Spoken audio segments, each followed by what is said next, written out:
Okay, here we go. Oh, there's kids playing hockey here. Future superstars. Beautiful. Going in the building. nosebleeds, boys.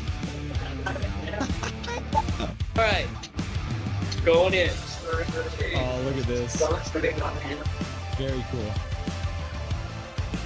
Awesome.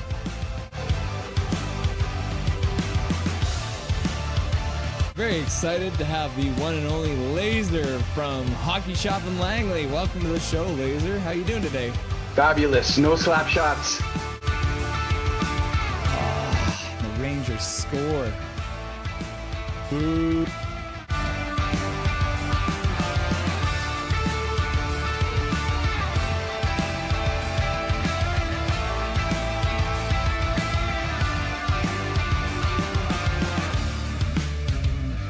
Can you hear me? Yeah?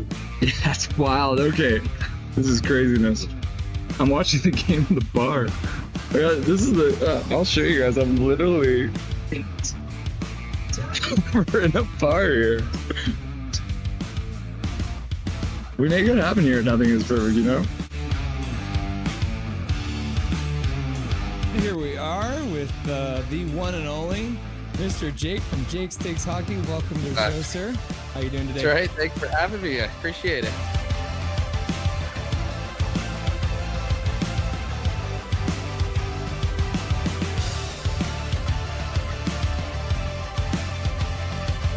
Russell is the best.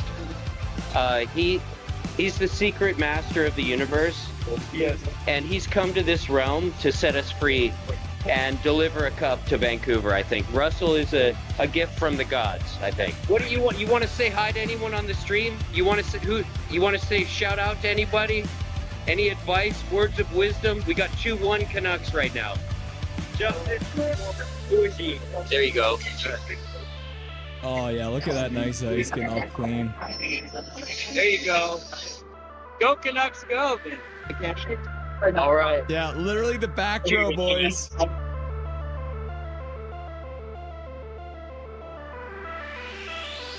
It's nice to have you. Thanks. Yeah, I'm happy to join you guys. Witten and Jordan from Canucks Uncensored. How you guys doing today? Awesome. We're good, Russell. Thanks so much for having us on.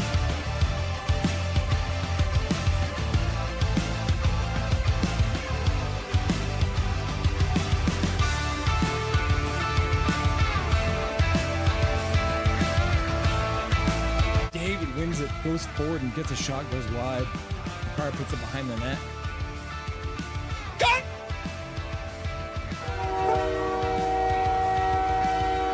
Time! Oh, I just got lightheaded! 3-2, Canada wins. I scared the crap out of Dobby. Boys! Boys and girls! We did it! Canada wins! Binnington with some killer saves in overtime, and Connor McDavid, the man we were giving so much crap to through this whole game, wins the game! I'm so red in the face! Look at how red my face is! It's Canadian face! Oh, in Boston, boys! We win it in overtime!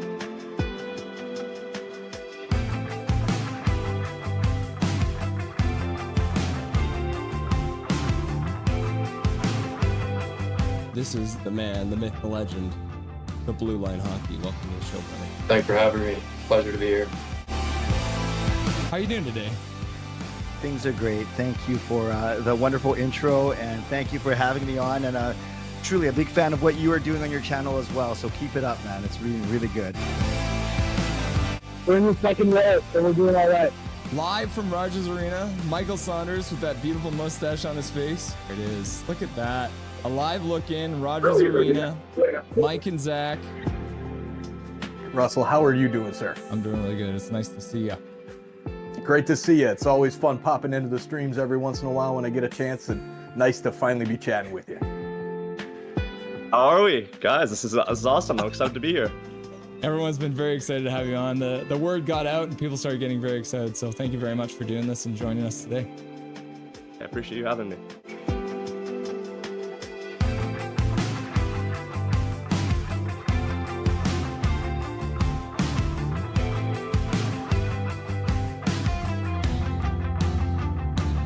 Thank you for having me. Thank you to everyone who requested to hear my beautiful voice too. I appreciate that.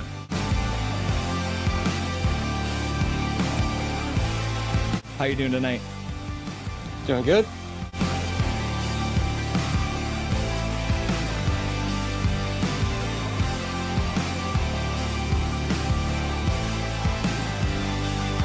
Thank you very much for taking the time out of your very first hockey game to join the stream. Everyone was very excited to see you, and enjoy the rest of the game in the third period.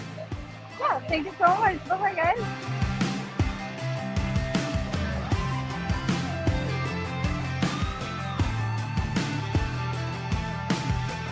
Trevor Beggs joining the show from Locked On Canucks. Thanks for joining me today, brother. My pleasure, Russell. How you doing today, buddy? I'm doing really good. I'm doing really good. Hey, buddy. What an intro. Thanks, man. Hey, no problem. It's nice to see you again. It's been a while. Dude, absolutely. Yeah, those late nights, early mornings.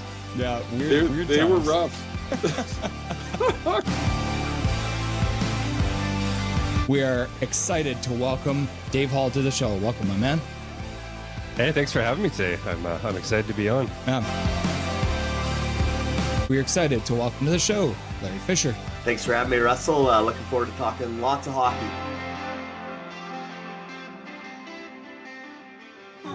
Yeah, look at that. Look at this man. He's wearing his Canucks jersey at a Montreal game. You love to see it.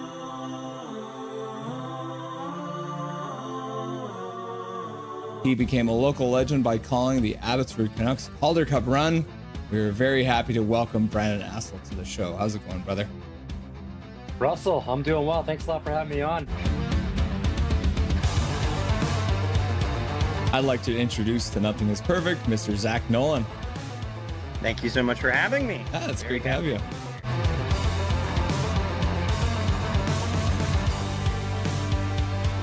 Howdy. What's up, my dude? They say never meet your heroes, but boy, am I glad I got to, because here he is, the man, the myth, the legendary host, Toddcast Podcast, Mr. Todd Hancock. Dude, thank you, man. What a crazy introduction. A hero, a myth, a legend. Yeah. We're pleased to welcome to the show Canuckland. Thanks for having me on. I'm really excited. Passionate, realistic, honest. Rev Trev. Let's go. Let's get some passion going. There's some actual hockey playing.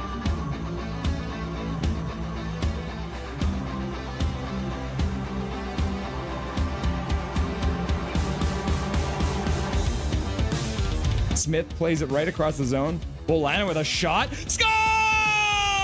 The Edmonton Canucks from the blue line! Shot through crowd! And the Canucks have won it in overtime! Just like that, game one is over! And you don't have to wait much longer, because the Abbotsford Canucks have won game one with 14:09 left to go in the overtime period!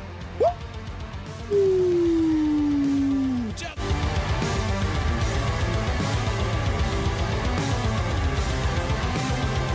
Charlotte wins the draw. They skate in. They take a shot towards the net. Goes high and wide. Comes around. In behind. Into the corner. And just like that!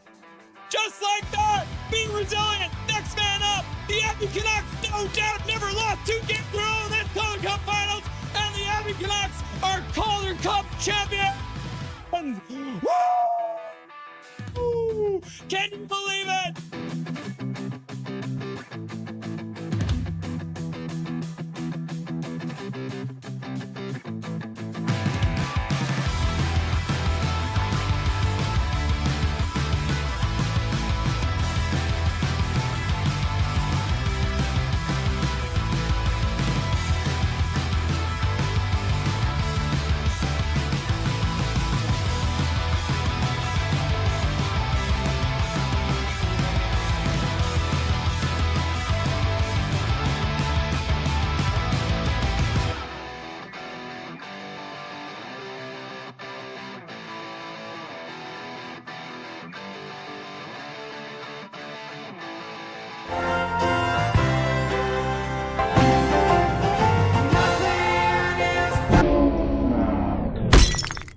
What's up, everyone? It's Russell Holiday. It's Nothing is Perfect. It's time for Vancouver Canucks hockey once again, back-to-back nights.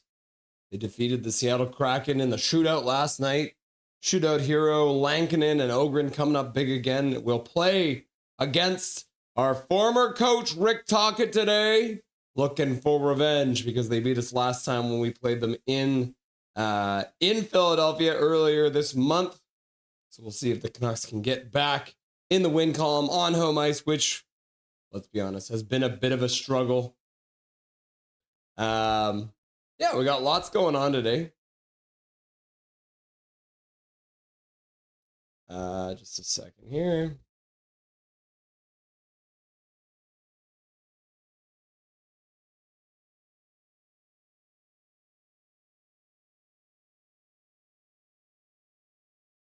Let's see. What do we got? We got Flyers. We got Canucks. It's going to be a lot of fun. Why is the whale not moving? Whale just seems to be chilling right there. Bro, you got to be swimming. There you go. Now you're moving. That's better. All right. What are we going to do tonight? Let's start off by talking about what we're going to do. I am still sick. I did not go to work today, but I am feeling slightly better. So that's good. You'll love to see it.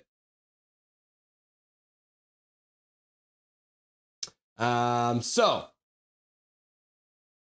let's go ahead and have a look at our thumbnail. So looking for revenge against the Flyers. We got Dustin, we got the Whale, we got Dobby. Nucko, I spoke with him last night.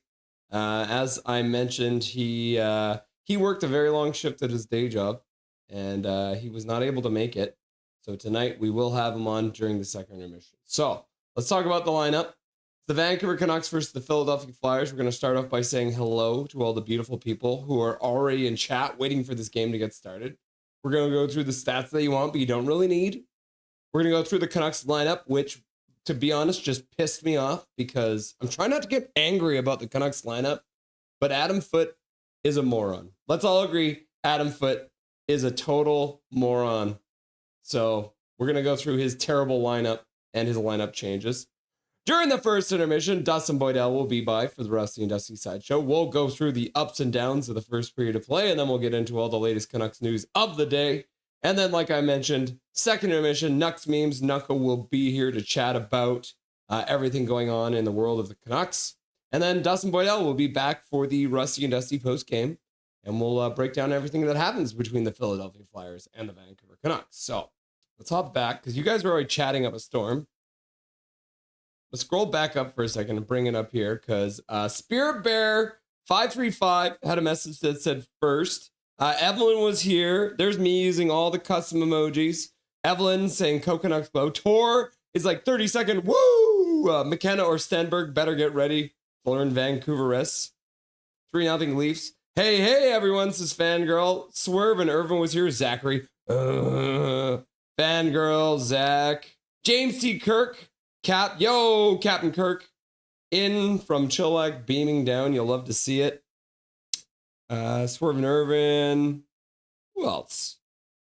Big Mac. Yo, what's shaking, everybody? Nice to see you, Big Mac. Always good to see you, brother.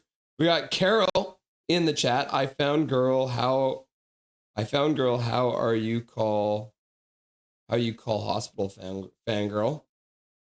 Huh. Nice to see you, Carol. Let's see who else is here. Isildor's here. Chat. Okay, let's see if I'm allowed to. Yeah, you can chat, bro. You can absolutely chat. Yeah, I think that's pretty much. Yeah, there's Carol. Kayla's in the house. How are you feeling? Hope you're feeling better today, Russell. I am feeling a little better. Yeah, I had another nap today. I've been sleeping a lot. That's pretty much all I've been doing is sleeping. Hope you're doing well as possible. Hi, Kayla. Russ is a champ for going back-to-back when he's 6 is Duolingo. What's up, my dude? Nice to see you, Duolingo. Andrew's here, too. He got here before we ended the stream. He was here very late yesterday. Van Isle Beauty was here. Cheers, everyone. Big Mac. Hunter is here. Howdy, Russ and gang. Nice to see ya. Revenge, let's effing go! Go Canucks, go! This is Sensei DY. What's up, Sensei DY? The massively major is here. Trevor Linden. Okay, I think we're pretty much all caught up there.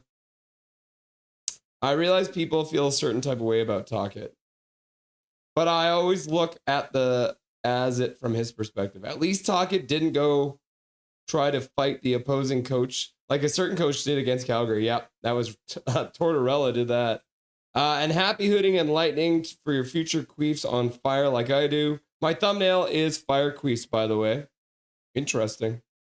Hi, Van Al Beauty. The team became trash in a hurry and a vacancy in Philadelphia became available. What's up, Beauty, says Big Mac. Laugh out loud. Foot is a disgrace. Rusty and Dusty. And there's the Hunter comment. Howdy, Russ and gang. What's up, Hunter? Nice to see ya. Big Mac's like, sup, Hunter? It would be like if you were in a toxic marriage and all-time long lost crush became single and texted you. What? Remember LFG, go Canucks, go, says Sensei DY. Max is Van Al. Fangirl, watch out for Philly fans, though they can be super loud and rambunctious. This is true. And then there's the Trevor Linden. Celebrini apparently has in fact made Team Canada roster. This is what we're hearing. Hey, Adam, says Swervin. Hi, Eric. Duolingo, going from Rick to Adam was a massive coaching downgrade and extremely noticeable. He would have already benched Besser. Would? Yeah, maybe. Who confirmed that, Ichigo? Revenge! $2 dono coming in from Mr. Major. Thank you very much, Major, for your $2 dono to Dobby's College Education Fund. Woo! James T. Kirk says, wee! Fox, Hachigo says, let me look for it, Hachigo. Fangirl. And then Hunter's like, Major. And then Fangirl's like, Major. And then High Swervin says, Major. Watch, we have or a shootout win tonight. I mean, Lankinen is the number 1 goalie in the history of shootouts, but we found out that Demko's actually number 4, so the Canucks might have the best duo goaltenders in shootout history. Major, and then Sensei Dwayne's like, too evil! And then I say too evil too and get my first toast. Silver Fox says Major. And then Fangirl's like, Trevor Linden. And then there it is. Yeah, if you guys want to, you can click on that. I did check it out. Apparently Celebrini has made the team, which you love to see. Too good. Sensei DY, swear jar, learn the rules, too evil. Andrew, you make my whale swim, winky face. Ooh, I like the sounds of that. Thanks to Chico. Emily seems reliable. Yep. Drop the pucks, is Casket Brain. How's it going, Casket Brain? Milosh in the house. Go Canucks, go! And Casket Brain's just out here rocking out. Don't be insulting morons by associating Adam Foote with them. Oh, T8161, why POJ and why not let Kudryavtsev get games? Because Adam Foote, I can't call him a moron because that would be an insult to morons. So we'll call him incompetent. All right. We didn't start a poll question to start the day yesterday. So let's do that now. Is Adam Foote, here's your options.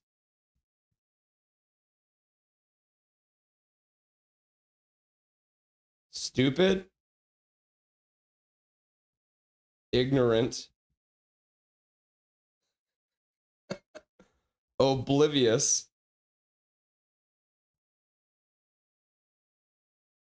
the coach this team needed. There we go. There's your first poll question. Is Adam Foote stupid, ignorant, oblivious, the coach this team needed? There you go. There's your 4 options for our first poll question of the day. Let's bring it up so you can see it. Is Adam Foote stupid, ignorant, oblivious, or the coach this team needed? Prick Fetty's in the chat. Canucks go, Canucks go, Canucks go! He's a moron! He's a moron! Oh, my message didn't show up. What's up, Calvin99 Charlie? Hey everyone, says Milosh. Probably won't because it was 2 days ago. Foot for president! Howdy Dobby. Coconuts go! Corey in the house. Unfortunately, I don't think he would have. Tocchet did a lot of moves last year that made everyone scratch their heads. Yeah. Paragraph Pro. So from maintenance day to being done for the season, parts of me wonder if Forbort has vision issues from his broken orbital so weird that he just disappeared. Yep, I agree with you, Dustin. It is very strange. Naps are the best. Howdy, Dusty, says Swervin. Russ, you need a hot toddy. Oh, yes, I've been drinking lots of fluids, lots of vitamin C. Hunter says Silver Fox, Silver Fox. Howdy, Dusty. Hello, all. Hope everyone's having a great day. Good luck to your 49ers facing Parker's Puck's favorite team, the Seahawks, on Saturday. Maybe if you're feeling better, you two should watch the game together. I haven't met Parker's Pucks yet, but I should maybe I should get him on the show sometime, eh? Have to talk to Clay about that. Russ is a hot toddy, Dijon. What? This old guy? Correct, Dusty, says Big Mac. Thank you. Ryan H is in the house. Coconuts go. Coconuts go. Coconuts go. And then Swerve and Irvin's like, Trevor Linden, Lloyd, Trevor Linden, Lloyd, Trevor Linden, Lloyd, Trevor Linden, Lloyd, Trevor Linden, Lloyd, and they both appear. Oh my God, look at them both behind me. Or he's just an idiot, laughing hysterically. Trevor Linden, Trevor Linden, Trevor Linden, Trevor Linden. Trevor Linden's getting a workout. He's doing squats back there tonight. Oh my God. Coconuts go. Coconuts go. Coconuts go. Wave! And then Thomas is here too. Good evening, beautiful people. So we are going to start streaking again? I don't know.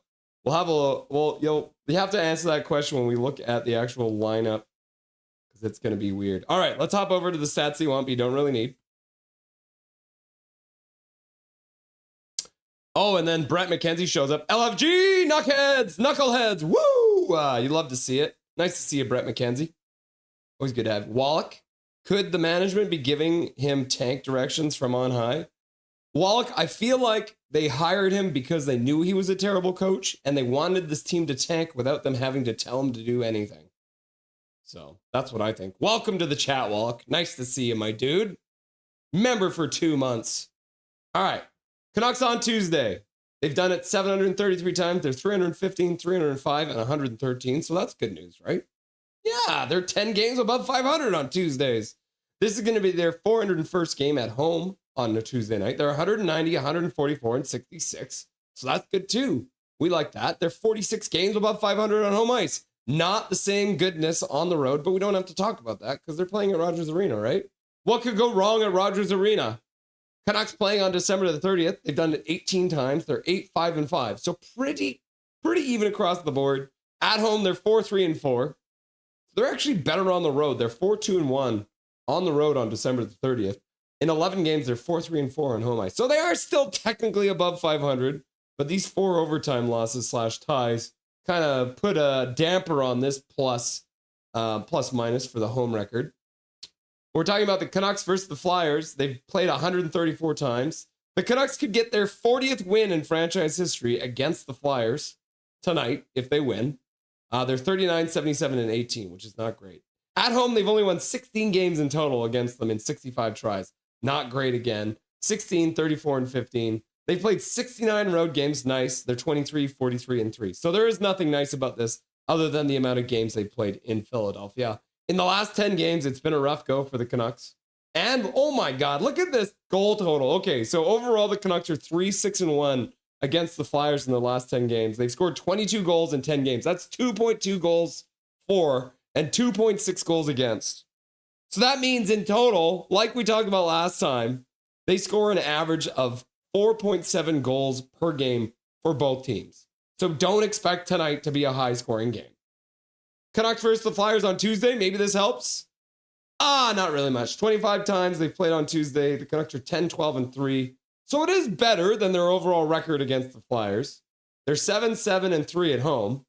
So that is a 500 record. And then they're 3 and 5 in Philadelphia on Tuesday. So review, good stat, meh, bad stat, meh, right? So who knows what's going to happen. Brock Besser currently leads the Canucks with 7 goals in 14 games against the Flyers. Stan Smeel has the all-time lead with 13 and 36. EP40's got 7 assists in 12 games. And Smeal's got 24 and 36. And then Pettersson, EP40, has 10 points overall in 12 games. So just below a point a game. And Stan Smeel coming with the all-time lead with 37 and 36. The Flyers' Couturier has 6 goals in 21 games. Mac Leash has 27 and 42 for the all-time. Konechny has the most assists against the Canucks currently for the Flyers, 9 assists in 16 games. And Couturier has 13 points in 21 games. And then Clark, Bobby Clark, 54 assists in 61 games, 81 points in 61 games. Holy cow. No wonder. Looking at Bobby Clark's stats, no wonder these stats are so bad for the Canucks. Oh my goodness. All right, we got to run through this quick. Oh no, they've already done it. They've already moved on. We can't show you any of these stats today. But I can tell you the Canucks did lose to the Flyers on December the 22nd. But we can do the compare. Canucks have played 38. Flyers have played 37. The Canucks are 16, 19, and 3, 35 points. The Flyers are 19, 11, and 7 for 45 points. So a 10-point discrepancy with 1 less game played. When it comes to shot speed, the Canucks do have a harder shot. Brock Besser, 96.4 miles per hour. And then overall, almost on average, almost a mile more per hour. As you can see, the Canucks do take the edge when it comes to hardest shots. When it comes to skating speed, Jake DeBrusk back in the lineup tonight. 23.53 miles per hour for the biggest burst. Not too much more than Bobby Brink. But this does look very close. So we'll call it a tie for skating speed. Skating distance, very close as well. Pretty much even across the entire board here. Not a lot of discrepancy. And then when it comes to shots on goal, the Canucks have way more shots on goal. No surprise there. We all know Rick Tocchet doesn't like to throw away shots. So even though they played 1 less game, they have 51 more shots, and way more high danger shots too in 1 less game played. Flyers getting most of their shots from mid-range, and the Canucks getting some more range. The Flyers do have 2 more goals in 1 less game played. But the Canucks do have 62 high dangers. They have almost 20 more high danger goals than the Flyers. So that means their shooting percentage from high danger places is way better. And when it comes to zone time, very close across the board. The only not even a big discrepancy. So zone time, expect to see very similar numbers from both these teams tonight. Okay, back to the bar. Let's have a look at the lineup that pissed me off earlier. So we'll show it to you now. Top line doesn't change. Evander Kane still stapled to Petey and Besser. We've got Liam Ogren still playing with Rossi and Connor Garland, and this is where the stupidness comes in. Atu Ratu gets sat for David Kampf to play with Drew O'Connor and Kiefer Sherwood. And then Niels Big Hog Hoglander gets sat for Jake DeBrusk. He'll be playing with Max Sasson and Linus Karlsson on the 4th line. And then on defense, another thing that pissed me off tonight is going to be the 3rd pair. But Marcus Pettersson, Phil Aronik, still your top pair. 2nd pair, still the same. Zeev Buyum and Tyler Myers playing together. And then P.O. Joseph coming into the lineup for some damn reason for DPD. And then starting tonight for the Vancouver Canucks is Thatcher Demko. If the Canucks win tonight, I think it's going to be on the back of Thatcher Demko. So we are about to get underway here very quickly. They are lining up at center ice already. So let's update the scoreboard here. It is going to be the first period when they drop the puck. David Kampf wins the opening draw. Good job, David Kampf. Look at you go. The Canucks will dump it in the Philly zone. Kept in there by Marcus Pettersson. He skates down the slot, shoots it just wide. Had some space there, but shot it wide. Might have been tipped. Pettersson puts it down the boards. Canucks keep it going. Puck into the corner. Kampf skates in. Can't get to it. Can't get to it. Puck comes down to him anyways. But pass out front to Sherwood, and the Flyers will pick it up and throw it up to the neutral zone. Good pass out. Drop pass. And the Flyers get a shot, but that one goes wide. Now the Canucks move back out. Sherwood tries to go to the backhand. The Flyers goaltender pokes the puck away as it got outside of the Canucks reach. It was Sherwood, and the puck goes all the way down the ice. And the Philadelphia Flyers have iced the puck to start this game. Learn the rules. 19:10 left to go. It's going to be Dan Vladar in net for the Philadelphia Flyers tonight. Vladar in net for the Flyers, for anyone who's wondering. I still think the injury has really been our problem. 100% Sensei Dean Y. The main reason the Canucks are where they are is injuries. Number one, the reason they are where they are, the injuries. The reason they are where they are, number two, Adam Foote's a moron. Zach's like, learn the rules. Calvin 99 Charlie's like, learn the rules, learn the rules, learn the rules, learn the rules. Ah! Flyers will throw it all the way down the ice again. And that's going to be enough for icing again. 2 icings in a row for the Flyers to start this game. They don't even have a shot on net yet, and they're already iced the puck twice. Sensei Dean Y also getting the rule book out for them. Darth Vladar, says Casket Brain. I think the reason Foote keeps scratching Ratu is because he still hasn't figured out how to pronounce his name. Yeah. I don't mean to call him Ratty, but I do sometimes. But I feel like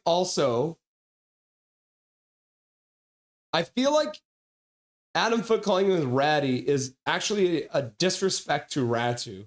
Because I'm sure for his entire life, Atu Ratu has had his name mispronounced. So then to have your coach call you by a mispronunciation of your name and pretend that it's a nickname seems like absolute BS to me. So there we are. We got the PD line out. Besser puts it down the boards behind the net for Kane. Kane does a wraparound. Vladar makes the save. Kane comes up with the rebound. Passes over for Besser. Besser reverse hit. Comes up with it. Passes back to P.O. Joseph, who can't get it down the boards. Now he gives in a foot race. The Canucks will do well to get back in time. Kane picks up the puck. He'll skate it and dump it in from the blue line. Skate it on the forecheck. Hits his man. Can't come up with the puck. Flyers move it up the boards. Oh, and there's a fight. Kane dropping the mitts. Who's he fighting? Oh, the other guy's. Oh, and Kane just goes down. I don't even think Kane got a hit in. Huh. Look, I did see Kane throw a hit at the end there. But now they go down. Oh my God, where the hell did that come from? Sealer getting all pissed off. That's Evander Kane's first fight as a Vancouver Canuck. And Kane didn't even throw a punch. Yeah, laugh out loud. He didn't even throw a punch. He didn't know. He just wrestled him. He took 1 punch to the face, 2 punches to the face, 3 punches to the head, and then he went down. Ha! He didn't even throw a punch.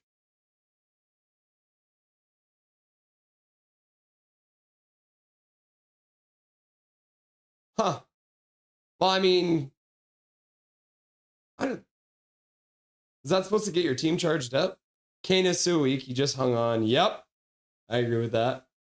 Oh, I didn't start the clock last time. Whoopsies. Canucks win the draw. Shot to the front of the net. That one gets blocked. And the puck deflects out of play, looks like. 18:10 left to go. Kane is a pussy gambling addict. Staying off the ice for 5 straight minutes is a great team play from Kane. I approve it. Laugh out loud.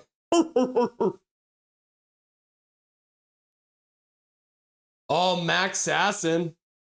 Holy cow, he didn't get waived. Oh, wait, no, it's this is Rossi taking it. Sorry, it was a 9-3, not a 6-3. Rossi does win the draw. Pass across from Hronek over for pass across the zone. Oh, and a good shot there from Mr. Garland, but Vladar is up to the task with a nice glove save. Kane's ex-wife is going to post this in her Instagram stories for the next 2 weeks. Laugh out loud. Yep, I agree. She's going to have that one on repeat. Oh, yeah. Garland with a nice shot, trying to go top cheese. Trying to get it by the shoulder/head of Vladar, but Vladar gets the glove in the way and makes the save. Castle Siege is in the house. We have to play you tomorrow. Fine then, Happy Sabres. Miloš Kane got worked, basically. Yep. Did Kane throw a punch? Nope. Kane didn't even throw a punch. Hello, nothing is perfect. What's up, Happy Sabres fan? 9 wins in a row. You guys are on fire. That's crazy. Canucks win another draw. Puck gets out of the zone, though. Marcus Pettersson plays it up to the neutral zone. Looks like we got the second line out. So we got Ogren. We got the 90s line out. Should we call them millennials? Oh, a good pass to the front of the net. Deflected on net. I think that was Ogren getting a chop on net, but Vladar makes a good save. Pass up to the Flyers blue line, tipped in there, And it looks like he got tipped out of play with 17:34 left to go. No wonder you're happy, Sabres fan. 9 wins in a row. You fire a GM, and then all of a sudden you guys go on a winning streak.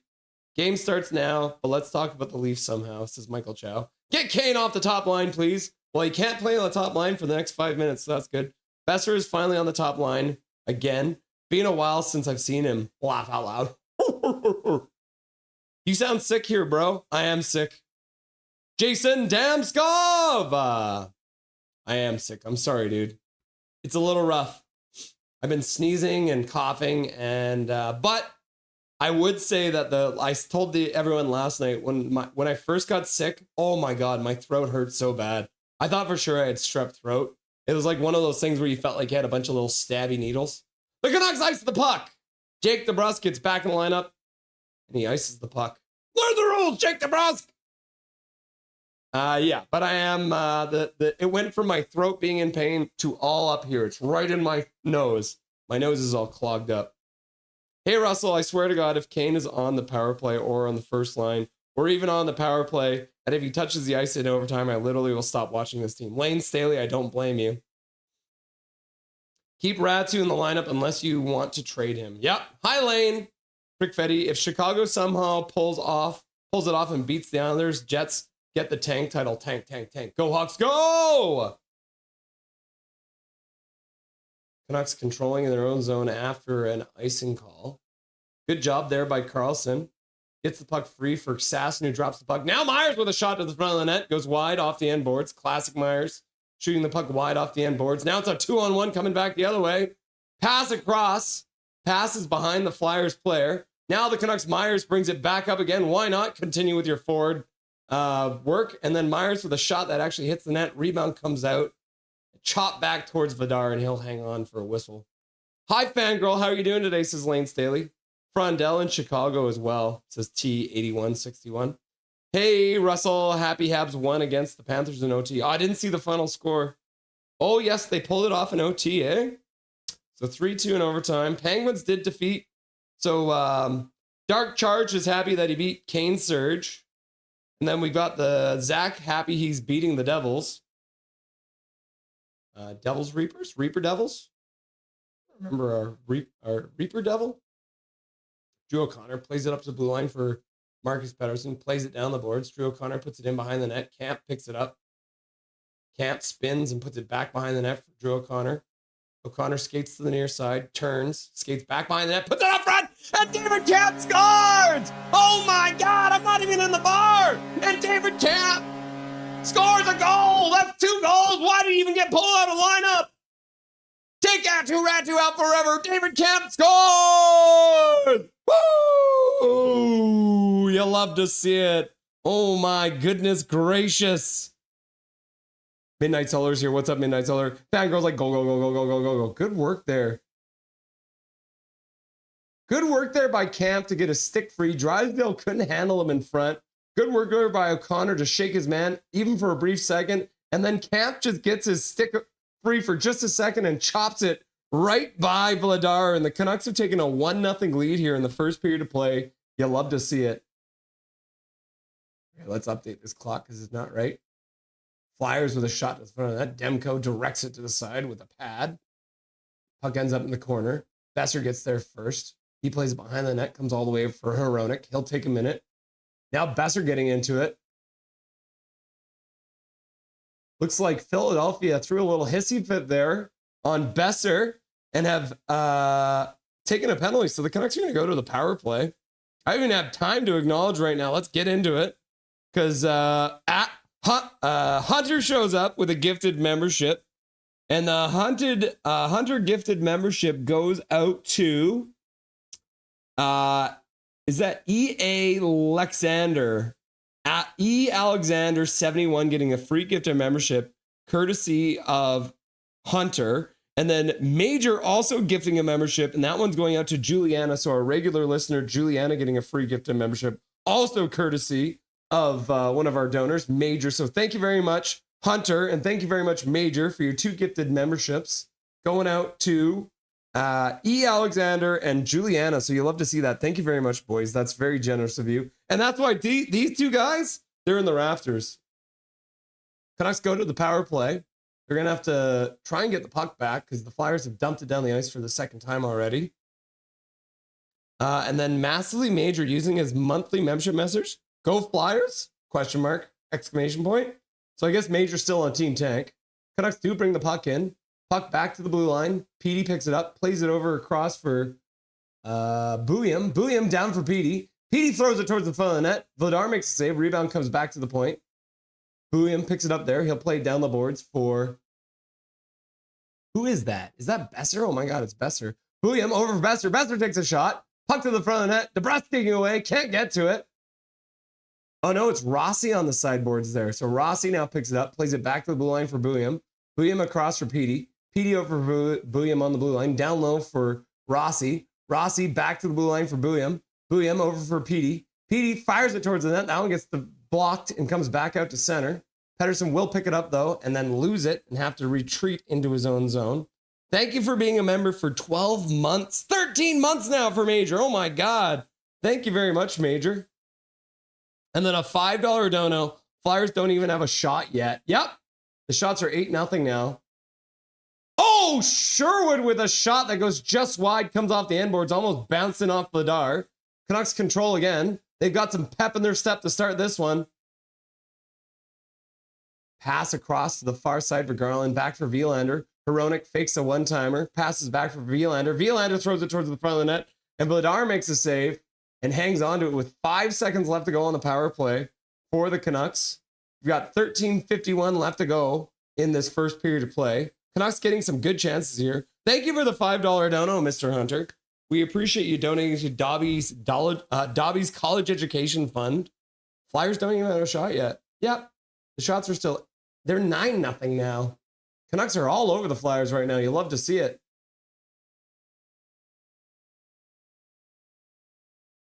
So Rossi on that half boards on the far side.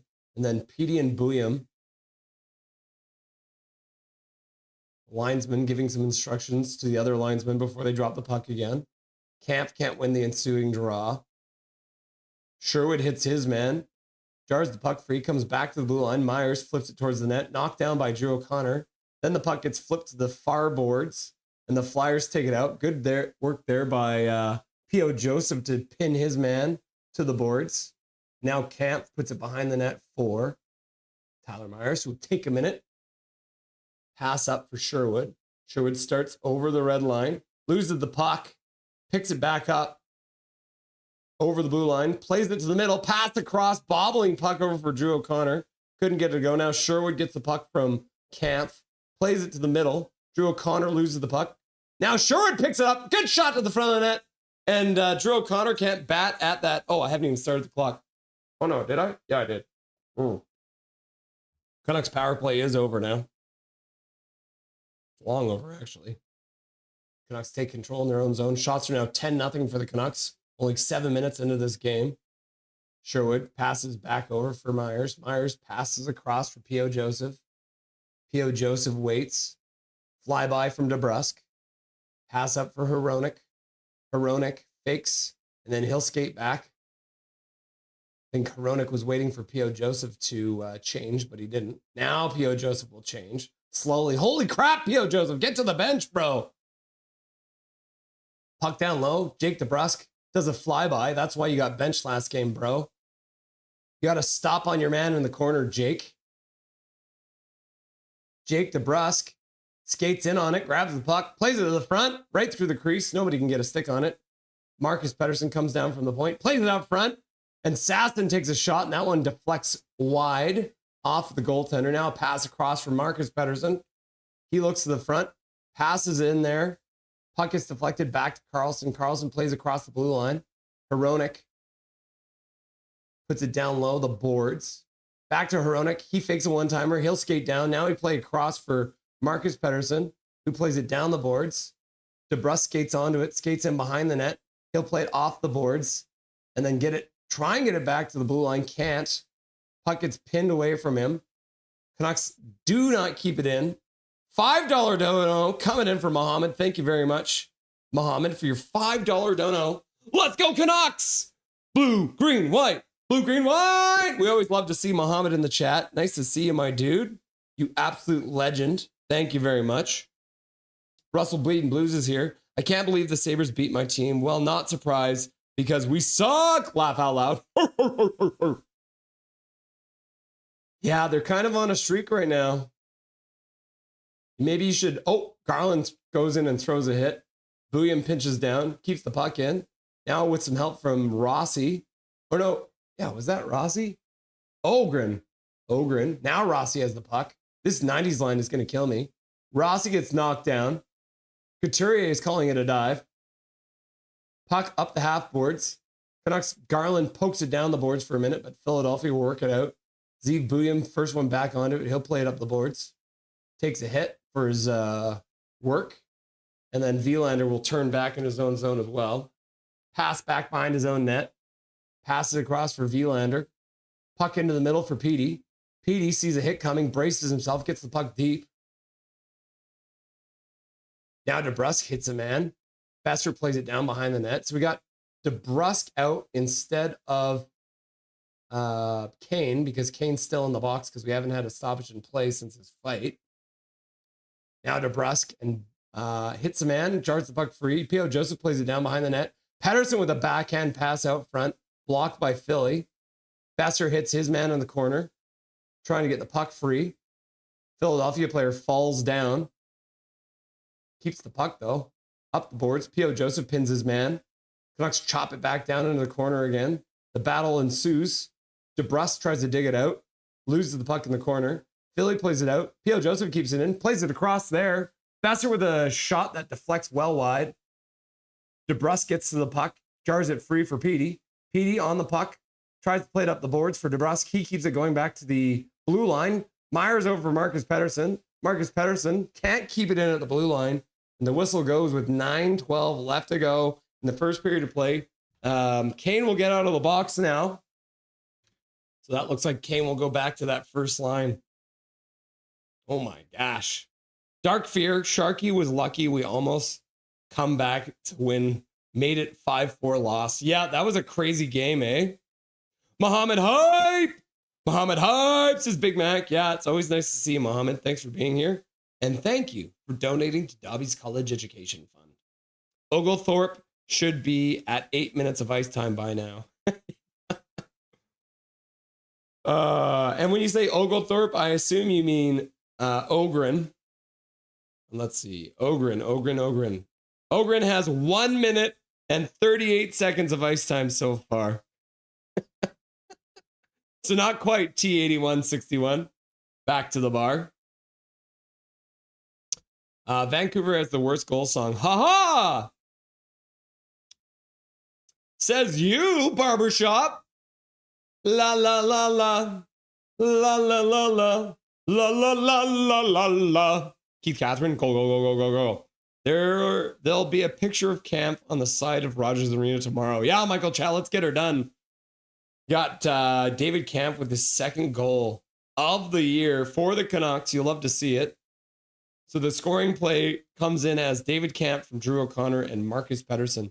So Marcus Pettersson getting his 7th assist of the season, Drew O'Connor getting his 6th, and David Camp getting his second goal of the year as well. Back to the bar.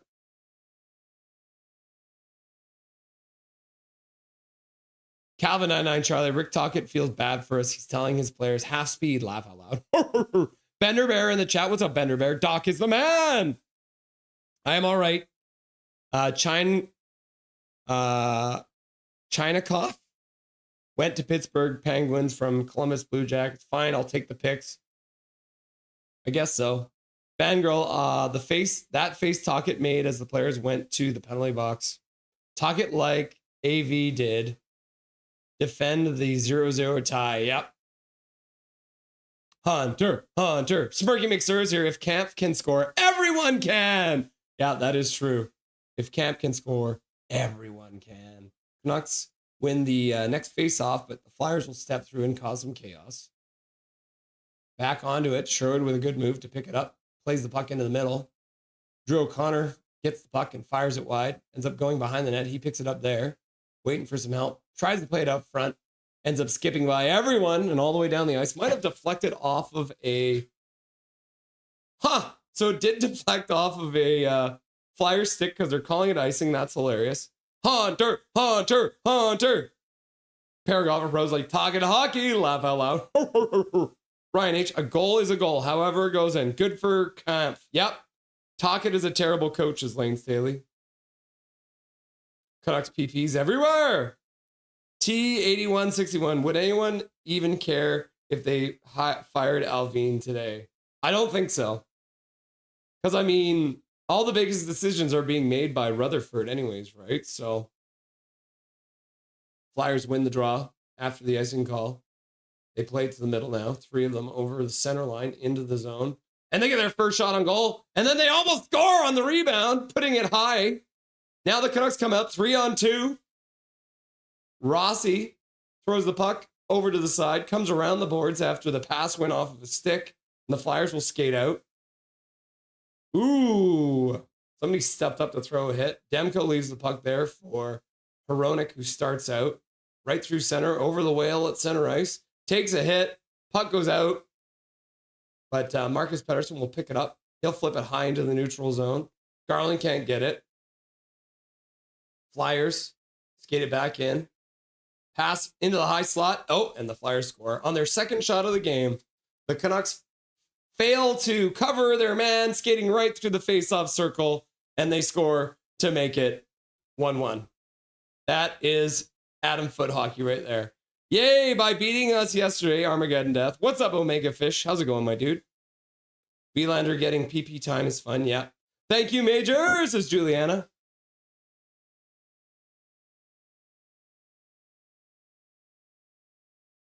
Yeah, that one goes off of Ogren's stick.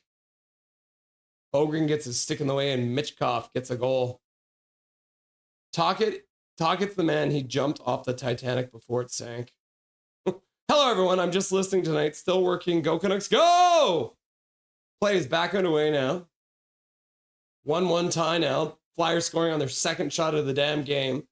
Where's the green man when you need them? I know. I'll have to talk to Sully. Sully, where are you, bro? We need you. Pettersson plays the puck back to the blue line. Bouillon skates it, plays over for Myers. Myers shot to the front of the net, deflects high, drops to the side of the net. Puck gets chopped back to the blue line, and then chopped past Myers. Green men are bandwagon fans. They will be back in 4 years when the Nucks make their their 1-out playoff year appearance. 1 out of 4. Major's like, Hunter, Hunter. Cascabrain's like, learn the rules, Jake DeBrusk. Shot. Saved by Vladar. Didn't know where the rebound was, but the Flyers picked it up. Max Sasson gets boxed out, loses the puck. Flyers slap the puck back in. Get used to that one. Flyers pick it up. Shot to the front of the net, blocked away by Demko. Carlson can't get to the puck. Oh, and here we get into a spin cycle. Puck rebounds out front. Jake DeBrusk picks it up. He can't get it out. Now he'll pick it off of a glove and skate over the blue line. Backhands it into the far side corner. Puck comes around the boards. Sasson can't get to the puck, and the Flyers will start skating out. The Greenmen were around for years. I heard one is a dad now and one lives in another province. Yeah. Sully lives in Saskatchewan now, so that's why he is no longer around. He is a radio DJ out in Saskatchewan. Massively Major, 100. Praise. Beer. Cheers. Chaos Draft. Dow. Chick. Heart. Thank you, everyone, says Mohammed. Cairo to Vancouver equals... I know 3 Russes. Laugh out loud. Puck goes out of play. Who's the Sharkies? Yeah, only having 13 shots for the Sharks yesterday. Dark Fear Ducks yesterday. Isn't that wild? You guys only had 13 shots and won. Imagine if Garland was 6'4". Dude would be a terror in the league. Actually, 4 if we're counting in real life. Laugh out loud. Great start. Did we get through the wormhole? Besser and DeBrusk throwing hits. What on earth is this team? Says Dustin. Flyers win the faceoff. Shot from the point gets blocked. Marcus Pettersson plays it to the side, over for Camp, and then Vilander picks it up. He'll play it over for Camp. Vlander's changing. What the hell is that? What terrible management on the bench right now. Like, why are you changing there, bro? Well, this is pretty awesome, says Sensei Dean Y. Irvin, which member of the Green Men lives in another province? It's Sully. It's the P.O. Joseph effect. Sully, says Paragolfer Pro. Yeah, that last DeBrusque Besser shift looked like two different players. Thanks, Dustin. Force still in BC as far as I know. I golfed with Force a few times. He's a great dude. Yeah, his name's Adam Forsyth. I think he still works for a radio station here in Vancouver, I believe. Holy cow, Craig Berube post-game conference is still going on. Must be a long one, eh? Shot goes wide of the net. Flyers try and pick it up behind. Garland fighting his man, takes him down. Puck passed out front.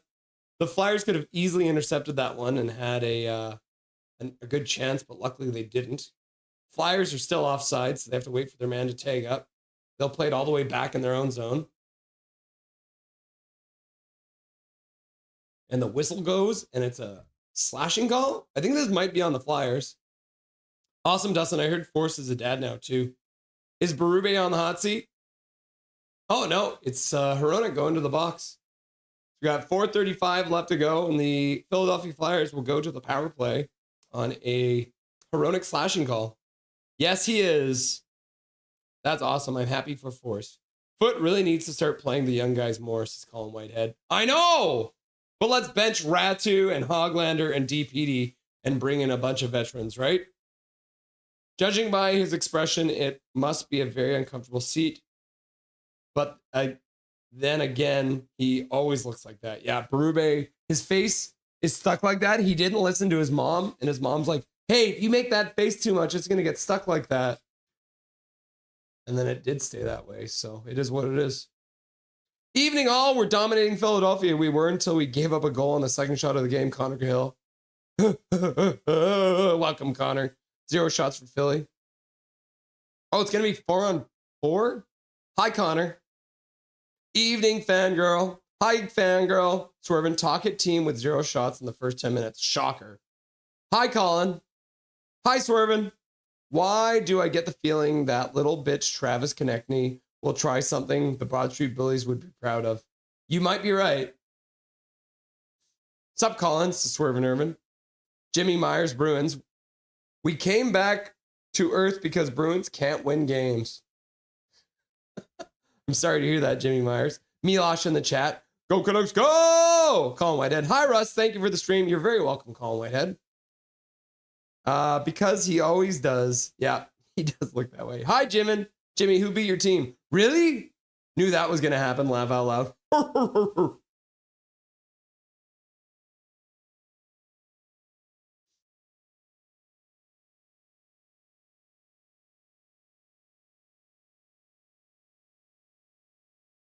Oh, Konechny just slashed Hronek. Hronek slashed him back, cross-check. So it looks like they might actually give it to both of them. Or, yeah, it's 4-on-4. All right, so we're going 4-on-4 for the moment. Vilander plays the puck across. Marcus Pettersson back for Vilander. Vilander tries to put it low. Ends up getting outside the blue line. Pettersson picks it up. Plays over for Besser. Besser over for Vilander. Vilander gives it to Petey. Petey stumbles. Gets back up. Stick handles through the neutral zone over the blue line. Drops the puck for Besser. Besser puts it across, out of the reach of Vilander. Vilander pokes the puck deep. But the Flyers will pick it up and skate out. The Flyers are now, they had one of their shots taken away. So they're down to 2 shots. They have 1 goal on 2 shots. Hilarious. Colin Whitehead, do you like the return in the Quinn Hughes trade? Oh my God. Boo. Yeah. Thank you, Midnight, for him. Midnight Solar. It says Dark Charge. Yeah. Dark Charge is stoked. Oh, turned over. Tip it. That shifty little son of a gun couldn't get it done. Rossi takes a hit. Pixelated Zeven Talk. What's up, Jay? Nice to see ya. Russ, you sound sick. I am sick, my dude. I am sick. I got a little bit of the sniffles. Throat's a little sore, but not too bad. Got 30 seconds left to go in this 4-on-4. Rossi picks it up, skates down, stops up. Flyers box up. Skates down the high slot, passes over for Marcus Pettersson. Marcus Pettersson puts it behind the net for Rossi. Rossi back up the boards for Pettersson. Pettersson plays it down the boards for Rossi. Rossi flips it towards Garland. Out front for Rossi. Had his stick checked. And then Wilander keeps the puck alive. Picks it up on the half boards. Plays it down for Rossi. He plays it over for Garland. Garland puts it in front. Out of the reach of Rossi. And that'll do it for the 4-on-4. So Hronek and Konechny will get back on the ice. Zegras stops up in the faceoff dot near side. Plays it across. Pass into the slot. Rebound. Comes out front. Oh my God, I don't even know if that got to the front of the net. Demko with a save. Rebound comes out front. The Canucks clear it. And then Sure will pick it up. He'll dump it into the Flyer zone. Beats out the icing call. Gets to the puck. Falls, though, in the corner. Plays it behind the net. Flyers will pick it up there. Flyers now break out. Pass across the zone out of the reach of their player, Konechny. Zeev Buium picks it up. He'll skate back in his own zone. Sherwood gets the center. He'll dump the puck in. Drew O'Connor moves in on the forecheck. Jars the puck free, but can't come up with it. He'll play it up the boards. Canucks will grab it, try and play it up the boards, but that gets intercepted. Flyers skate out through center. Minute 30 left to go in the period. Play into the faceoff circle. Pass in front gets blocked by a sprawling Kampf. Flyers pick it up. Back to the blue line. Across it. Into the middle. Ristolainen keeps it in. Shot to the front. Demko kicks it out. And the Canucks will flip it out to center. Down the ice. Not enough for icing. You love to see it.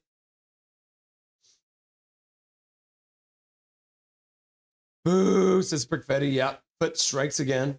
Yes, even talk with a head cold. Yeah. Woo, says Darth Jedi. What's up, Darth Jedi? Nice to see you, my dude. 51 seconds left to go in the first period. Flyers play the puck down. Demko comes out, plays it in behind the net for P.O. Joseph. Plays to the corner for Wilander. Flips it up for Carlson. Carlson can't do anything with it. Puck will get flipped back into the Canucks zone. Wilander initiates contact. Sassone comes in to try and help out. Now P.O. Joseph comes out of the pile with the puck. He'll flip it off the glass, out to the neutral zone, knocked down. Carlson waits for some help. Everyone's standing still, so there's no one to pass to. 20 seconds left to go in the period. I'm not upset anymore, says Colin Whitehead. Go Canucks, go! Canucks have foot and mouth disease. Yep. 10 seconds. Puck to the front of the net. Rebound comes out front. Evander Kane clears it all the way down the ice. Not enough for icing. And that'll do it. End of the period. First intermission.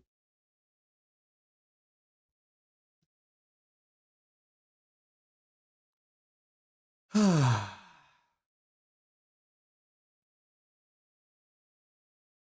right, let's get Dustin on the line, shall we?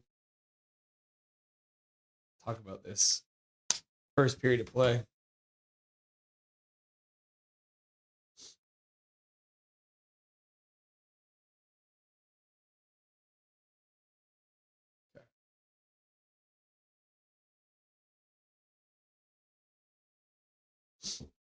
Oh, snap. I didn't start things. Let's try that. There we go. There we go.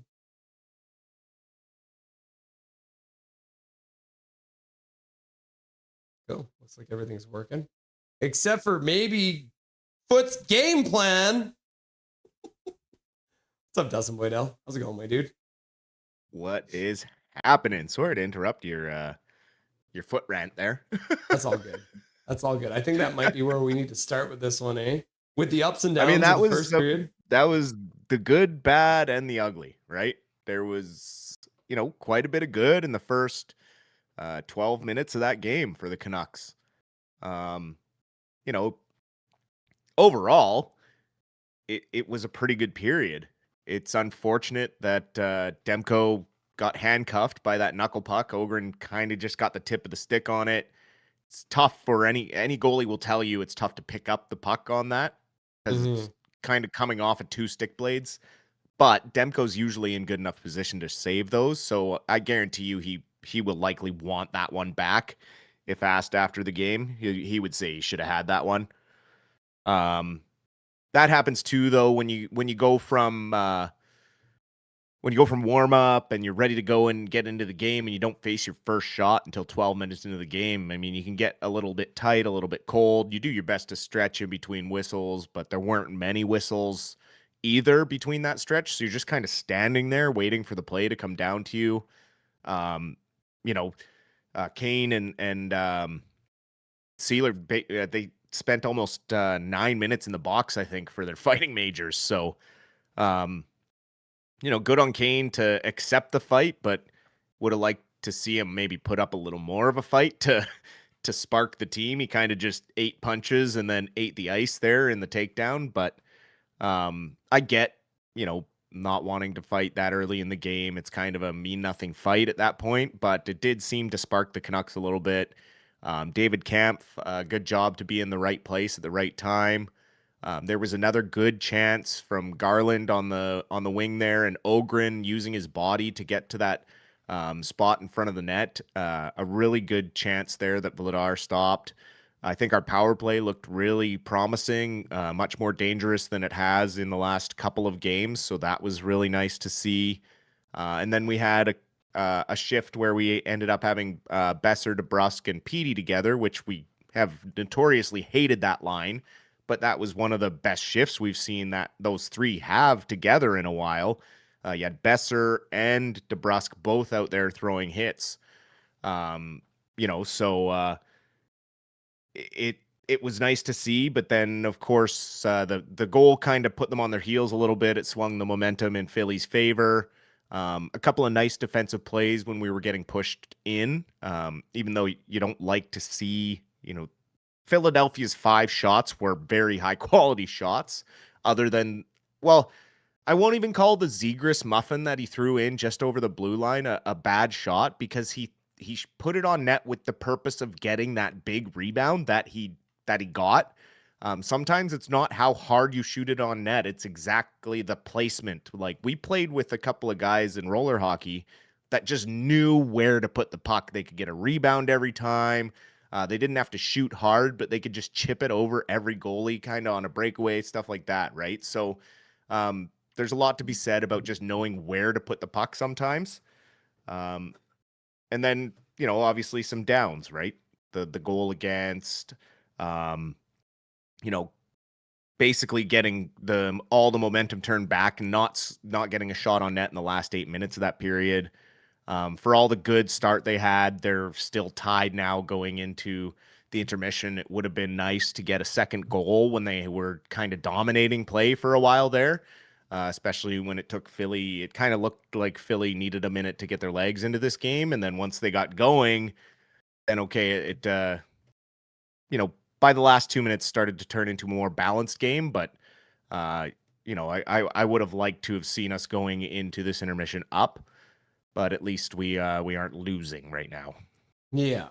Yeah. I mean, one of the downs I'd give is a little bit of the change management as well. It didn't result in anything too terrible, but that change by Vielander on the board, the puck coming towards him, and he changed. And I don't know if that was the plan or if he was out there and he wasn't supposed to be. It was very strange because it's not like, I don't think he was out there that long. Why is he jumping off at that point? He got hit with a puck and it hurt him. So he was trying to change, and that's more on Kampf that's got to see him kind of going off and not throw the puck over to him. But I think it was just Kampf didn't expect him to be going off the ice either, but he did block a shot. He was laboring on the bench there, favoring one of his, I think it was his right arm. So I think it just caught him in a pressure point. So he was back out there later in the period, so it wasn't anything too serious. But yeah, it was some weird timing. Looked like it could cost us again, but thankfully a nice defensive play in front of the net there to clear out a rebound that, I thought, I was holding my breath. I thought it was going to end up in the back of the net. So, yeah. Let's move on to the next one, because obviously we got Rick Tocchet in town tonight. He had a meeting with the media yesterday. And so on Reddit, everyone knows my favorite site to get all my Canucks information. This is my favorite thing from his clip. And he's talking about what the plan is in Vancouver. So I'm going to play that for you guys here. Listen to this. And, but I think they have a plan, and they're going to go in the right direction. Obviously get some young players in, and, I think they're going to stick to a plan. I think. I don't know. I think they have a plan. I think they're going to stick to the plan. I don't know.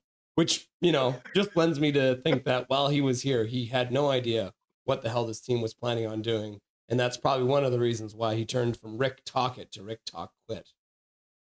Absolutely. There had to have been a point where he's, sitting around going, oh man, everything has gone wrong.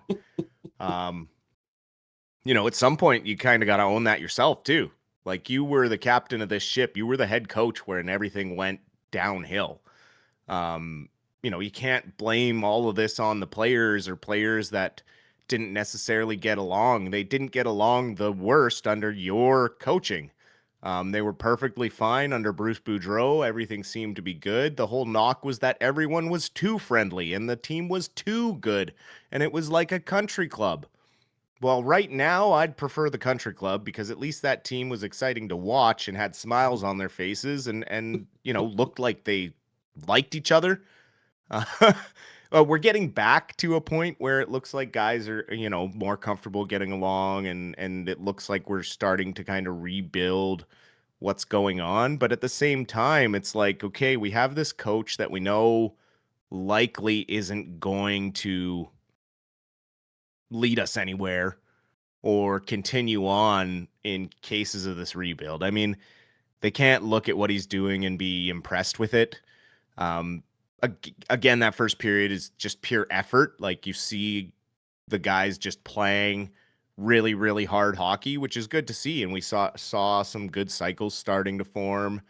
But then we see them revert to some system issues that aren't good moments, like Besser and his cross seam passes that seem to be, he's just taken over for Miller doing that, right? And it just completely deflates any momentum they have coming in over the blue line or when they're trying to set up in the offensive zone, and they're just making these plays that are ill-advised and creates rushes back the other way. So I'd love to see that cleaned up, but we're asking for a coach that we've now seen halfway through the season appears to be relatively incompetent at this level of hockey.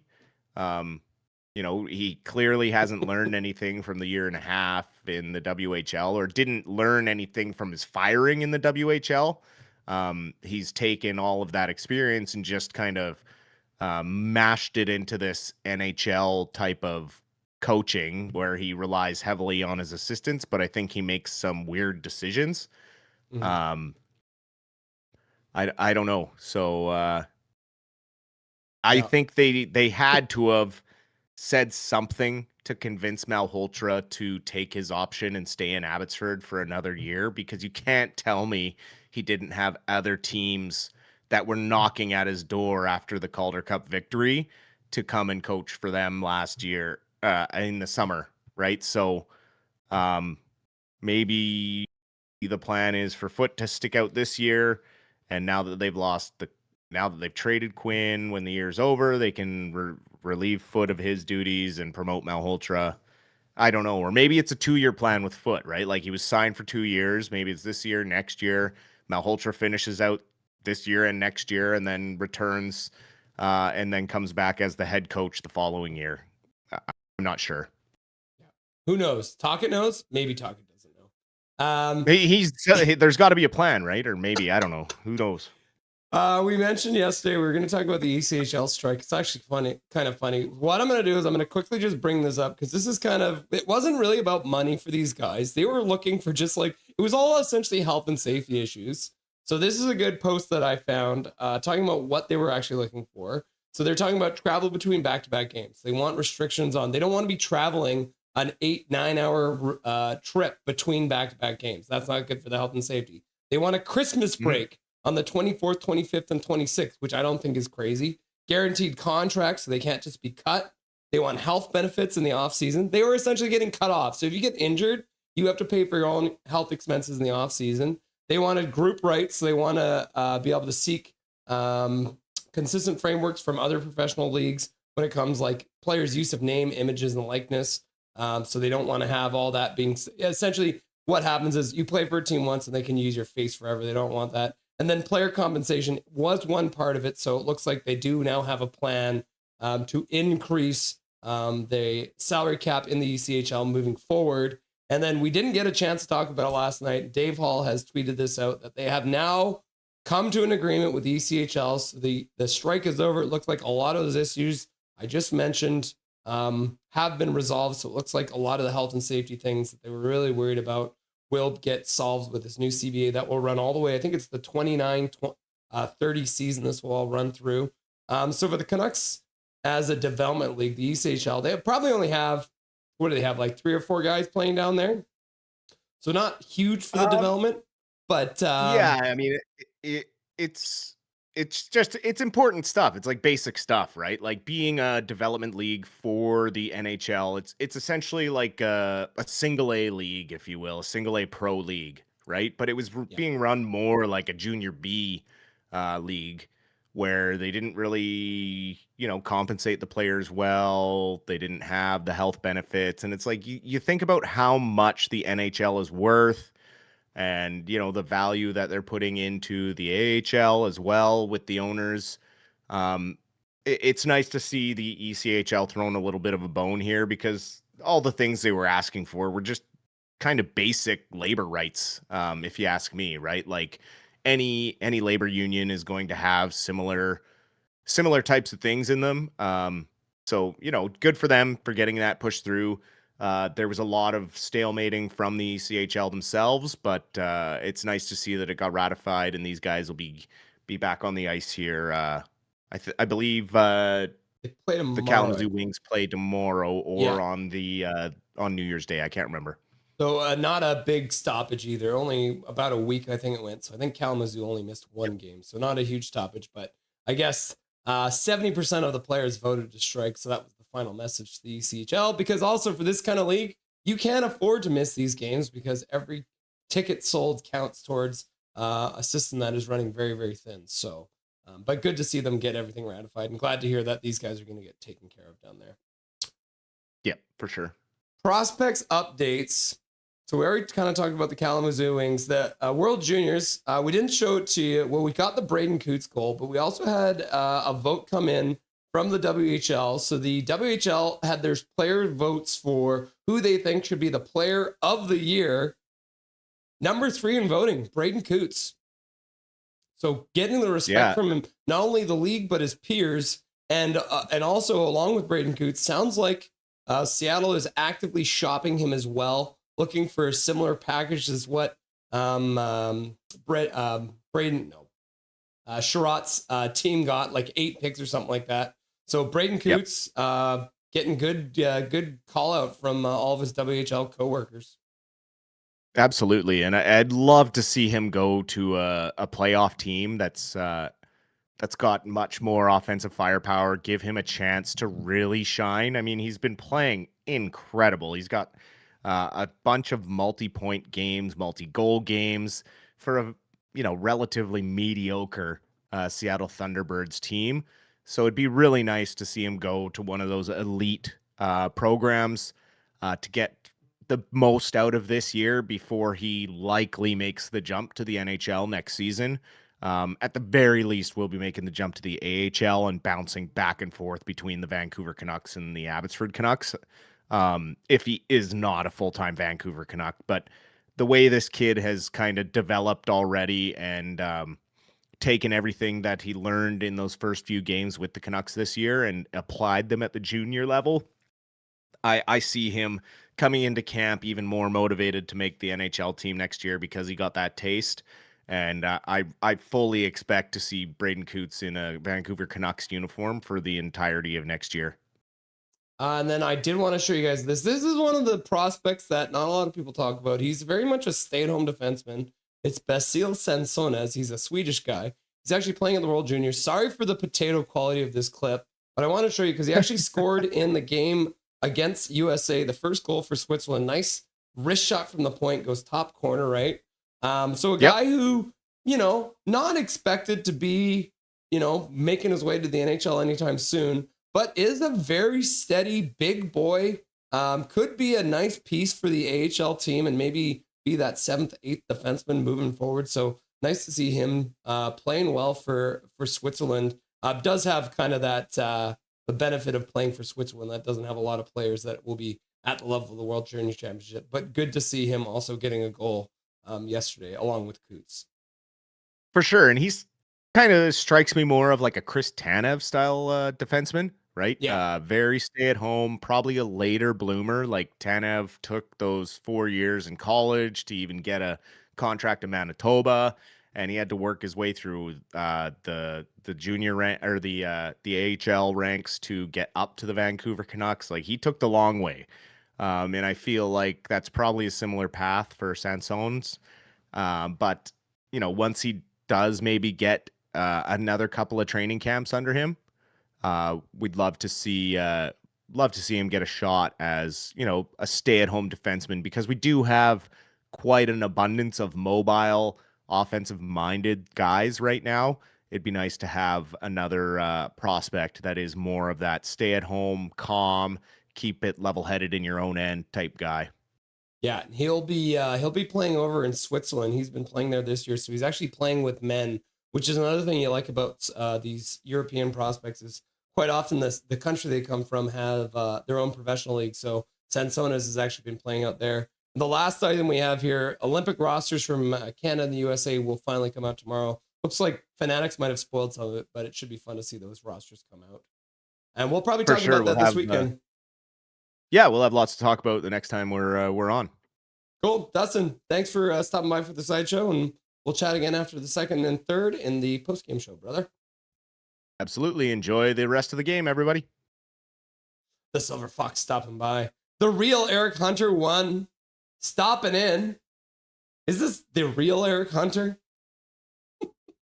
$2 dono coming in. Thank you very much, the real Eric Hunter. $2 dono coming in. Canucks win the opening face-off of the second period. Dump the puck into the Flyers zone, but they give the puck back. Thank you very much for your $2 dono to Dobby's College Education Fund, the real Eric Hunter. Hunter, Hunter, Hunter, Hunter, Hunter, Hunter, Hunter, Hunter, Hunter, Hunter. The real Eric Hunter. Silver Fox, Silver Fox, Silver Fox, Silver Fox. Wrist shot. Deflected away by Vladar. Puck goes up the boards and all the way out, down the ice into the Canucks zone. Roenick, first one to pick it up. Canucks move through center. Canucks give it away. They're changing their defense. Now it's a breakaway. Shot to the front of the net. Demko makes the save. Tyler Myers picks it up. Petey plays it up to the blue line, out to the neutral zone. Just out of the reach of Besser. My goodness, the Canucks need to watch their changes. Holy crap. That was brutal. Pass out for Besser at the blue line. He'll start out over the whale at center. Pass over Myers, activating. He'll flip one in on Vladar. Vladar makes a save, but can't glove it. Puck ends up in the corner. Puck played up the boards, kept in there by Kane. He shoots it, ends up going off some shin pads into the corner. Patterson knocks it free for Kane. Out front for Besser. And Besser takes a shot, but that one gets blocked. Good block there by the Flyers player. Puck to the front of the net. Vladar makes an awkward save, and then he'll fall into the puck with 18:26 left to go.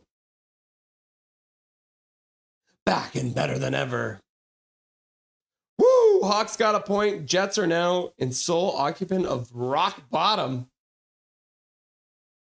Yeah, the Islanders and the Blackhawks currently 2-2 in overtime. So the Blackhawks did get a point, which means they did move ahead of the Jets.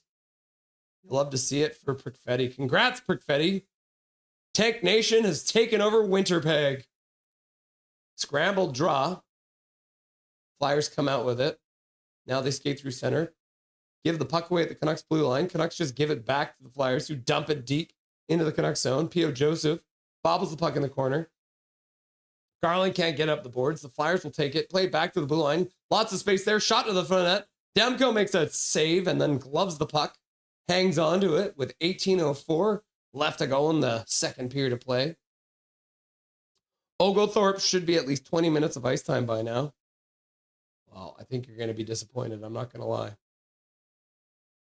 Ogren has 3 minutes and 18 seconds of ice time now. So just 17 minutes below what you thought it would be. T8161. Back to the VAR. The linesman dropped the puck, but apparently didn't like how he dropped it, so they'll try it again. Is there a Zamula on your ice? You can't miss him. Oh, ex-Zamula. Ooh, the Flyers get a shot to the front of the net. Demko makes the save. Couturier, Captain Couturier with a good shot. Thanks, Brutality Blood. I'll probably hear more tomorrow about that on the Kachuk Bros podcast. Paragraph Pro, when are you going to guest on more shows? Spread the love. Yeah. I don't know. Should I start giving out Dusty's information to other streams? Scramble draw again. Flyers battling on the boards for it. Vlander's there too. Sasson can't come up with it. Now Vlander hits his man. Sasson comes in to help, but he gives the puck away. DeBrus can't come up with it either. Puck in behind the Canucks net. Puck goes off the referee, bounces to a Flyer.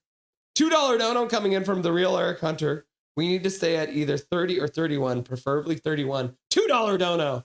Hunter is firmly on Team Tank. You'll love to see it. I love the new picture, by the way. Look at that cute little dog. $2 dono to Dobby's College Education Fund. It's a race to the bottom, Hunter. Hunter, Hunter, Hunter. And Muhammad, you're right. Great save, Demko. Grunstrom down the boards. Shot to the front of that, deflected into the corner. Canucks are hemmed in now. All of them have been out there. P.O. Joseph's been out there for Quinn Hughes' length, almost 2 minutes. Vlander's hemmed in the zone too. This fourth line has been hemmed in multiple times now. Demko makes a save. Flyers pick up the rebound, bring it in behind. Good work there by Vlander, who kept him to the back. Pass out front, deflected off some shin pads to a Flyer player. They'll play it across the blue line, pass down the boards, puck into the middle, and then DeBrus throws it high out to the neutral zone. Flyers pick it up, play it all the way back down in their own zone. Canucks will not be able to change. P.O. Joseph still stuck out there. Now it's a 2-on-1 down low, and the Flyers score.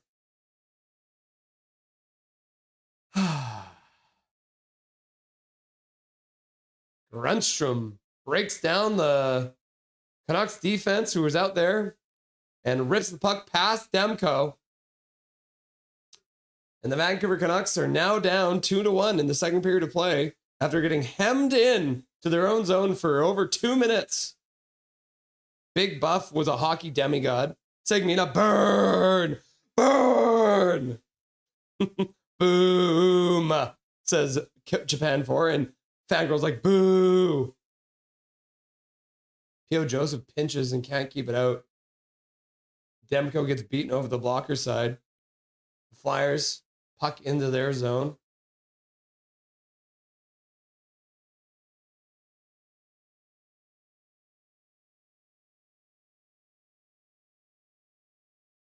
Huh.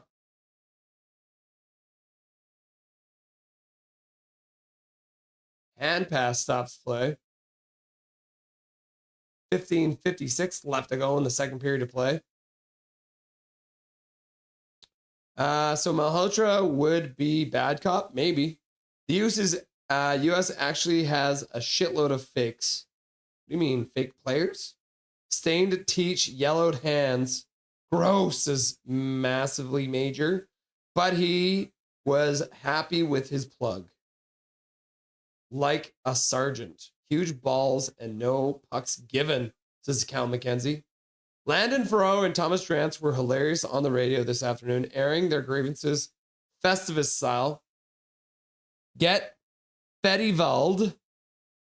That first 10-12 minutes was awesome, says Sensei Dean Y. Flyers step through face-off and shoot the puck towards the net. Flyers now start the cycle again. Here we go again. Pass into the middle. Puck to the front of the net. Aronic puts it into the corner. Camp picks it up, plays it over for Sherwood, gets by him, back to the point. Puck gets thrown on net. Demko gloves it, and he'll hang on to it. The pleasure of smoking tobacco is an easy exchange for a shortened lifespan. Huh. cigars don't bitch you out. What? Good work for Brian Burke to get at with the PWHL Association head.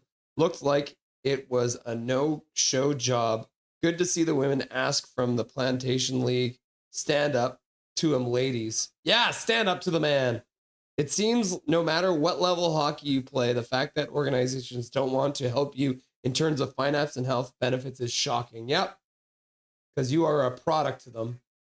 Hand pass to the Flyers, another whistle with 15:23 left to go in the second period of play. What is the closest WNBA team to Vancouver?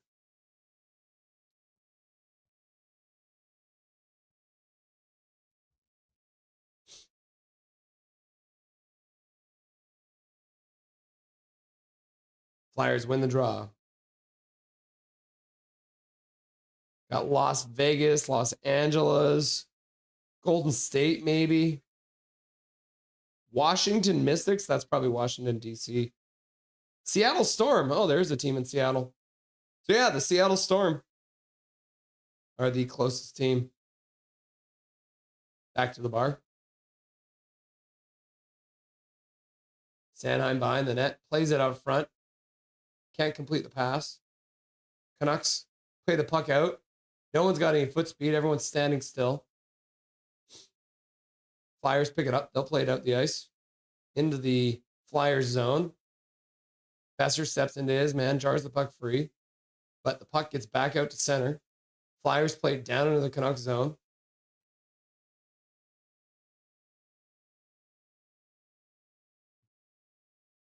Flyers had too many men on the ice, but the referees are blind and deaf. I'm blind, I'm deaf, I want to be a ref. Chattel unless you're Gretzky kind of fair weather league. Yep. Seattle Storm. There it is. Hachiko had it right away. Thanks, Hachiko. Vancouver needs a team now. Then I'd cheer on whatever that WNBA team would be named. Yep. Puck to the side. Demko over to Myers. Myers throws it up to the neutral zone. So the Canucks have fallen into let's play it off the glass and out. Apparently, Joseph puts the puck in offside. Dare I say we trade Sherwood to Florida Panthers, but what would Florida give us back? I think the most recent rumor about Sherwood is, who is it? Is it San Jose? I think San Jose's been asking about him. Adam Foote would scratch Coots. He would. Michael Chow. Stanley Cup winners, pick 32nd. Yep. Poor Winterpeg. I'm a huge Jets fan, but I'm on Team Tank. Prick Fetty's on Team Tank. Let's see. Have they updated the standings? Are the Blackhawks and the Islanders in a shootout still? Oh my God, they're still in a shootout. The game's not even over yet. Does it tell you how many shots they've taken now? No, they don't have it up here.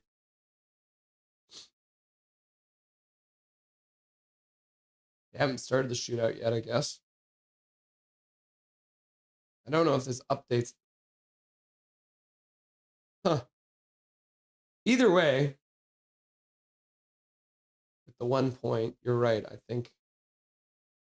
Let's have a look here. Yeah. So Prick Fetty is right. The Winnipeg Jets have been passed by the Chicago Blackhawks, but this will be the 39th game the Blackhawks have played, so you do still have 2 games in hand. So you're hoping the Blackhawks pull off a win here in the shootout, because then they can be at 2 points up on you. But you do have 2 games in hand, so you got to lose 2 games as well. Back to the bar. We trade Sherwood to the best team with the lowest projected finish for a first and a prospect. The pool is shallow, and we also trade him out of the division. Examples, Toronto, Winnipeg, Canes. Massively major. Hunter, Hunter, Hunter. Too evil, too evil. Hunter, Hunter. Rusty and Dusty, Rusty, Dusty, Rusty and Dusty. Silver Fox, Silver Fox, Silver Fox is Big Mac. LFG says Sensei D-Wine. Canucks go. Canucks go. Flyers win a draw outside the Canucks blue line. Wave! And then Evelyn's in on the wave. Wave! Shot to the front of the net. Deflected by the blocker away. Puck into the corner. Sasson takes his man down. Flyers come up with it.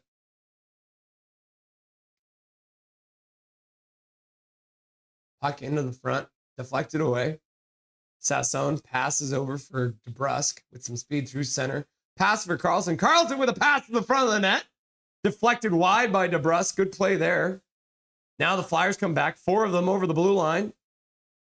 Puck into the corner on a nice stick there by Sasson. Flyers play it back to the blue line. Backhander deflects wide into the corner. Canucks take a minute. Hronek will wait. Tweevil. Wave! Golden Eyes, tank. Go Canucks, go, says Miloš Isildur. And we're off like a herd of turtles, says Isildur. Yep. I want my Mancini. Looks Sanheim's going to get a penalty for boarding. So he hit Ogren from behind. So the Canucks will be going to a power play. I believe it's boarding. Oh, no, it's tripping. Gets his stick into the skates of Ogren, and Ogren slides awkwardly into the end boards. Hopefully he's okay. DeBrusque dishes for Carlson, then Carlson puts it down low for DeBrusque, and DeBrusque just tips it wide. But yeah, the Canucks will be going to the power play now. Hopefully they can get some momentum back after this. I want my Tolopilo, says Cal McKenzie. Colin Whitehead's like, Canucks go, Canucks go, Canucks go. Dobby! Scramble draw. Pedersen tries to work it up the boards. Flyers digging away. Flyers end up coming up with the puck and dumping it all the way down the ice on Demko. Demko plays it to the side for Bouillon. Free Willy! Swear jar. Canucks! Tank. Abby Canucks. Too evil. Silver Fox. Canucks take control in the offensive zone. Shot to the front of the net. Vladar deflects it away. Puck in behind the Flyers net. PD tries to play it out front for Besser. Intercepted. Rung around the boards. Good keep there by Rossi. He'll ring it around the boards. Comes back for Pedersen. He has it take a weird bounce. Flyers now have a partial break. Bouillon trying to get back. Demko makes a glove save. Deflects it down. Canucks will turn it right back up. Pedersen takes a lead feed. Stops it inside the blue line. Passes it across for Bouillon. Or Rossi. Rossi back for Bouillon. Pedersen top the faceoff circle. Plays it down for Rossi. Rossi has it outside of his range. Not a good pass from Pedersen. That was not a great pass from Pedersen. Pedersen not looking great on this power play. Not going to lie to you people. Martone and Tippett right wing is pretty solid, top 6. Kane in. Pass to the front for Sherwood. Sherwood deflects it on net. Vladar makes a save. Second power play unit's out. Garland. Hronek play pass on the blue line. Hronek with a shot to the front of the net. Vladar makes the save and hangs on. Kane in front battling. 18 seconds left to go on the power play. 10:59 left to go in the period. I sure missed Dustin Byfuglien. I'll jump on the Jets bandwagon as well, says Isildur. The majorly massive. Hunter. 32 has less chance to avoid team tanking. Does anyone remember when the Canucks versus Flyers game set the record for NHL penalty minutes? Epic. Missed it.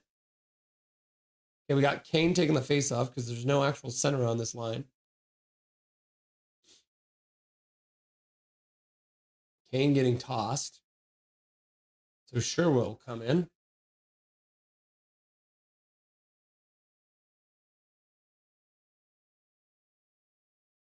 Sherwood wins it to the side. Flyers jump, though. And they'll chop the puck past Vilander and all the way down the ice. I did not start the clock. Whoopsies! And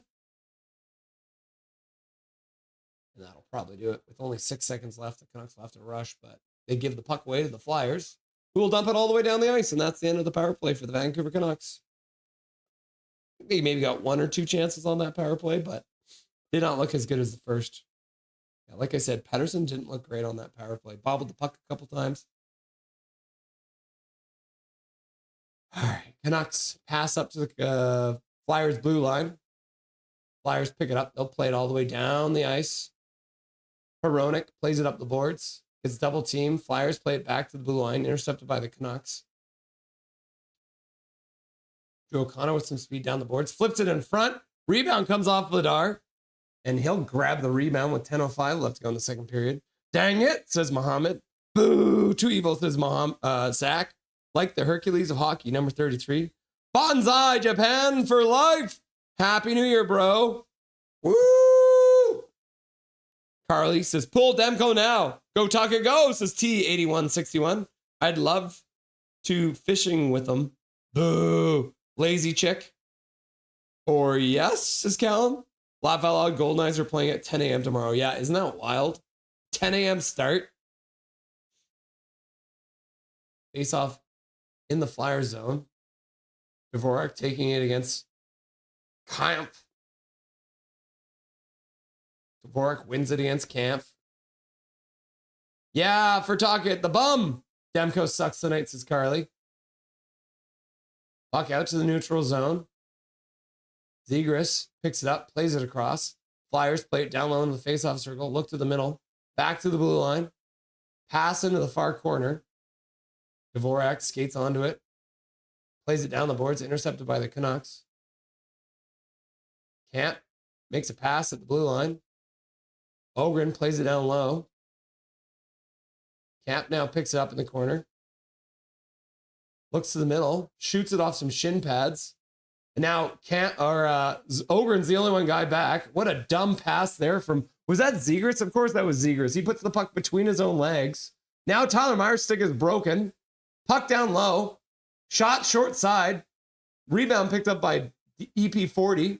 He'll flip it high out to the neutral zone. Tyler Myers still has no stick. Besser gives Tyler Myers a stick. At least it's right-handed, even though it's way shorter than it needs to be.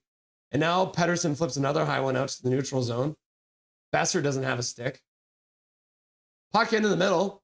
Flyers put it towards the front of the net. And we have two players slide into Demko. Now there is a Flyer player in the net. My stream has gone potato for some reason. Now Besser picks it up. He gets the center and dumps it in deep. Pettersson moves in on the forecheck. Flyers turn the puck up the ice already. Puck into the middle.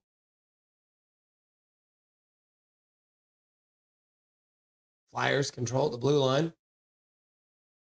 Wrist shot. Demko makes a save. Rebound cleared to the side by Besser. Besser plays behind the net for Buium. Puts it over for Evander Kane. Puck flipped out to the neutral zone. Knocked down by the Flyers. They'll pick it up there. Give it right back to the Canucks. Kane plays it up to the Flyers blue line. Kane comes in, throws a hit. Can't get the puck, though. Now Hronek picks it up at his own blue line. Passes across the zone.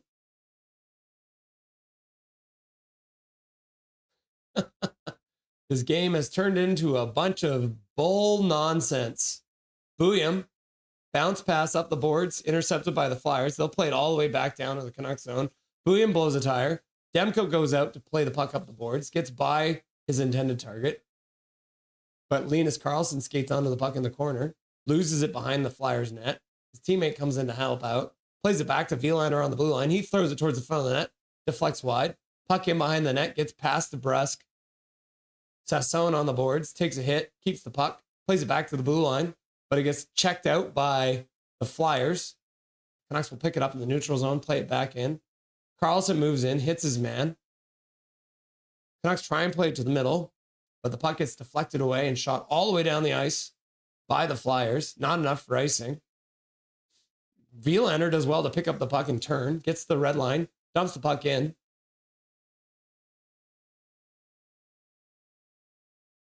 Puck dumped out of the zone into the neutral zone. Rossi picks it up. He'll play it up to the Flyers blue line, intercepted there. Flyers pick it up. They'll skate in, down into the faceoff circle, shot to the front of the net. Demko makes a save. Rebound kicked out high. Flyers pick it up. Still controlling. Pass in front. Deflected right towards Demko, and he'll grab that puck and hang on to it. WTF PO, Joseph is playing? Yep. Cascabrain. Can they try to win at home for the last time in 2025? I don't know. Foot should pull the goalie for the rest of the game, says Michael Chow.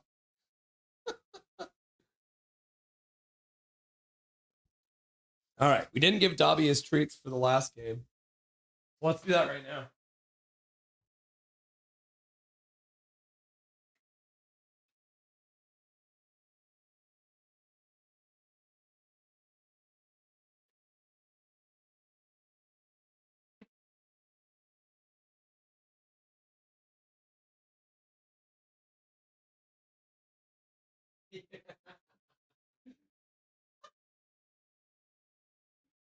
Dobby heard the treat word and came running. Come here, Dobberton.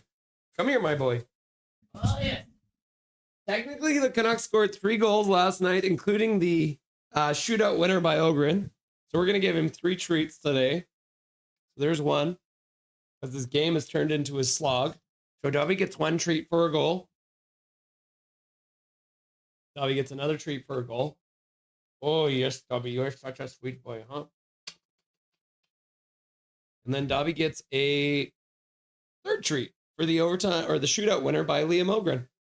There it is. Oh, yes, Dobby. You're such a sweet little monkey, huh? Aren't you so cute? Isn't he such a nice boy?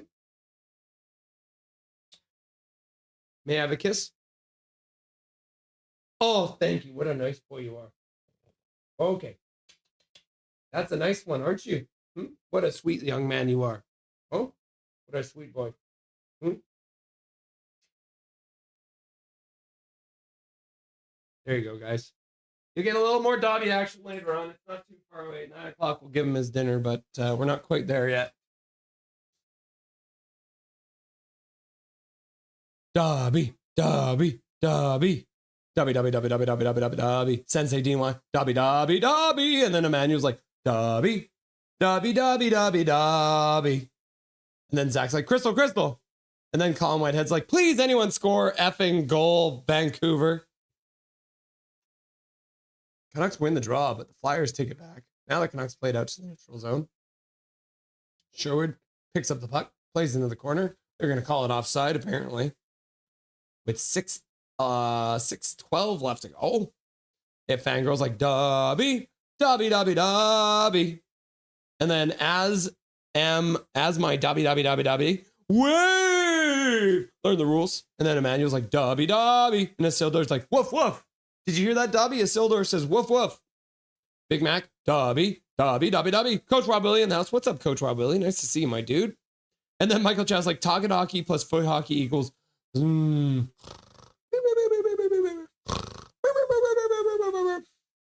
Whitehead, Dobby, Dobby, Dobby, Dobby. Frank Morris, Dobby, Dobby. What's up, Frank Morris? Nice to see you. I can see the anger in his eyes for missing yesterday's treats. I know, right?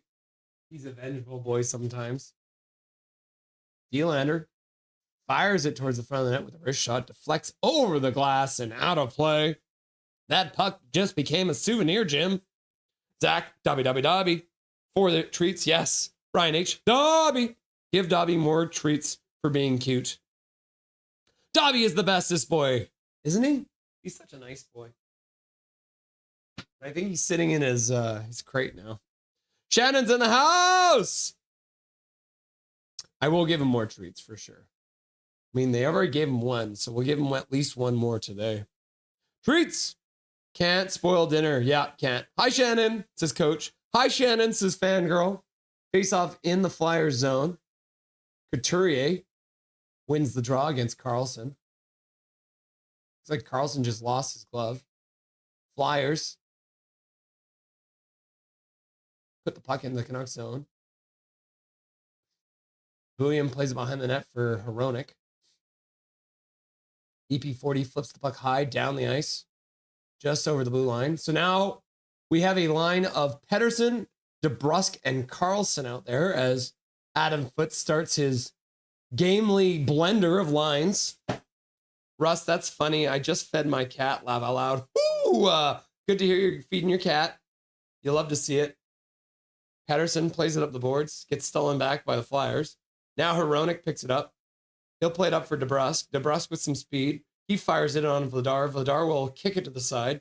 Carlson plays it in behind the net. DeBrusk gets hit behind the net, can't come up with the puck. And then Sasson comes on to the ice. He'll play it over for Nylander. Now get a pass over for Besser. So Besser's playing with Ogren and Sassone now, I think. Brink picks up the puck and he'll dump it out to the neutral zone. Flyers, partial break coming in. Demko makes a save and he'll hang on for the whistle with 5:31 left to go. Woo, Michkov with a partial break as the Canucks have another defensive breakdown. But Vilander getting back to at least give him a little bit of tension. So we didn't get maybe his best chance off. Better losing with Dobberton than anything else. Yep. Mohammed says, hello, Dobby. Oh, Dobby says hello, Mohammed. He says it's good to see you too. Hi, Coach Rob. Lisa Shannon, Isildur. It's foggy again in Burrard Inlet. Ice fog. Yeah, it's probably cold enough to be ice tonight, isn't it?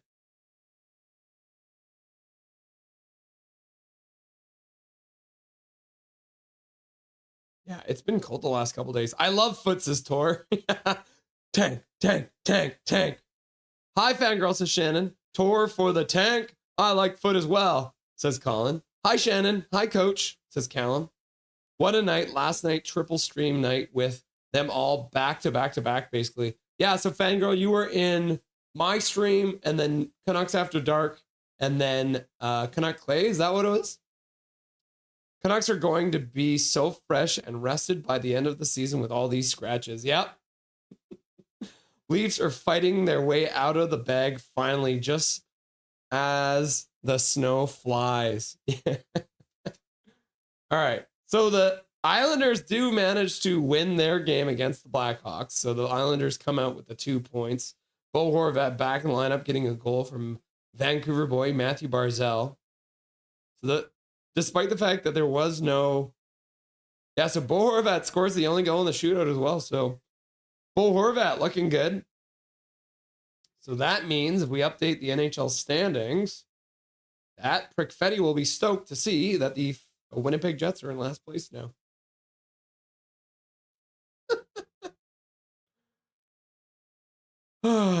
Once again, you ignore my comments. Read the Golden Eyes team. Puck off. What do you mean? What do you mean, Jay? Where's your comment? There's a Golden Eyes watch party at Boston Pizza Langley, January 3rd. There you go, buddy. I got you, my dude. No need to get upset. Shot to the front of the net. Demko makes the save with 4:27 left to go in the second period of play. Jay, I try and read as many messages as I can, but I won't necessarily get to every single message. But yes, if you do want to watch the Vancouver Golden Eyes with a bunch of Golden Eye fans, Jay has let us know that in Langley on January 3rd at the Boston Pizza, there will be a Golden Eyes watch party. What's up, B? How's it going? Long time no chat. Welcome back. Hello, everyone. What's up, Undead Avs? Nice to see ya. Zegras skates over the blue line. Puck bounces off the end boards. Flyers pick it up, play it down the boards in behind. Pass back to the blue line. Lots of space. Shot to the front of that. Rebound. And oh my gosh, while falling, Konechny, while falling, chops the puck past Demko. And the Vancouver Canucks are now down 3-1 to their former coach, Rick Tocchet, with 3:40 left to go. Emmanuel, get a Montreal jersey with the name Jimmy Kimmel on the back. Boo, says Coach HMS Fangirl. And Coach Robich is like, Boo, says Shannon. Hey-o, says Isildur. Womp, womp, says Michael Chow.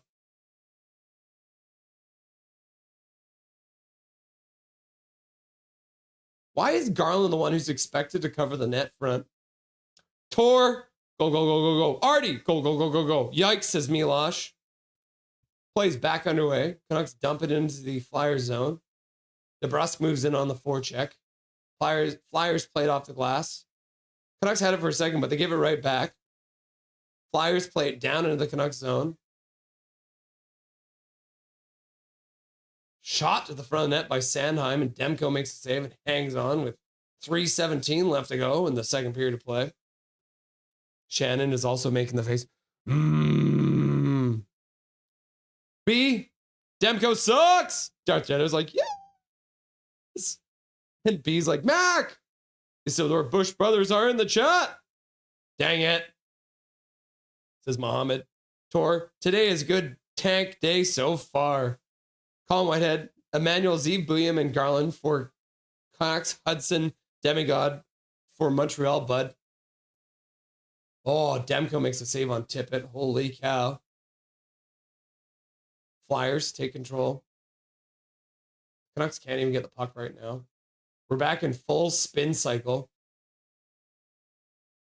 Carlson gets the puck, plays it over for Pedersen. Pedersen gets the puck into the Flyers zone. Carlson moves in on the forecheck. Flyers will pick it up, and they'll play it past the Canucks defenseman out, down into the Canucks zone. Hronek has a player chasing him quick. He'll play the puck over for EP40, who plays it out for P.O. Joseph, who slaps the puck in. Carlson, first one onto it. Plays the puck down in the corner. Flyers triple team him. Vilander keeps the puck in for a moment. Flyers, though, throw the puck all the way down the ice. That's going to be an icing call against the Flyers. Learn the rules! Ah, shucks, they scored. Boom, says Japan 4, who's also on Team Tank. Leaving opposition players unattended in front of the net is cool. I know, right? Pedersen clears the rebound out from the front of the net. He's got Sassone taking the faceoff against Couturier. Undead Avs, well, I guess my team can't beat yours yesterday, says Emperor King. Yeah, no, not this time.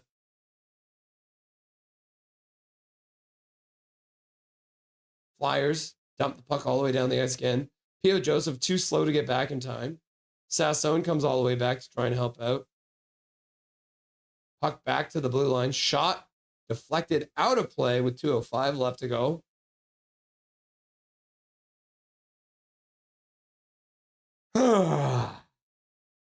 WCW Monday Night Nitro TNT. Cosmic Dragon, the tank, is still alive and well, thankfully. Demi-Dov is not demigod. Sorry, says Colin Whitehead. This team needs to go on the road more, says Casket Brain.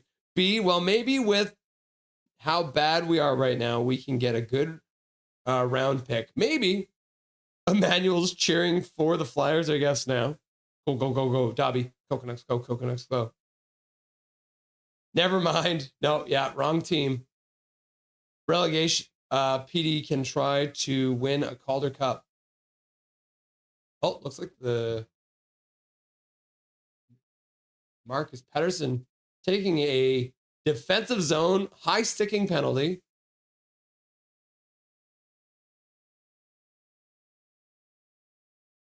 Oh, that's a fake. He didn't even hit him. Dvorak is fully faking.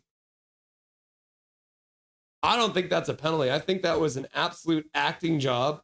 So that'll be a 10 out of 10 from the Russian job on that fake. I wish they could challenge that because he did not even hit his face. That's insane. I'm blind. I'm deaf. I want to be a ref. Jack Maloney's like, hashtag Team Tank. The third period will tell us if the Canucks try. Bring up the Abbeys. Yeah, says Isildur. I'm shitting again after months of none. Oh, I mean, maybe you can figure out what it was now. Canucks do win the face-off, and we'll throw the puck all the way down the ice. Vladar will stop it behind the net.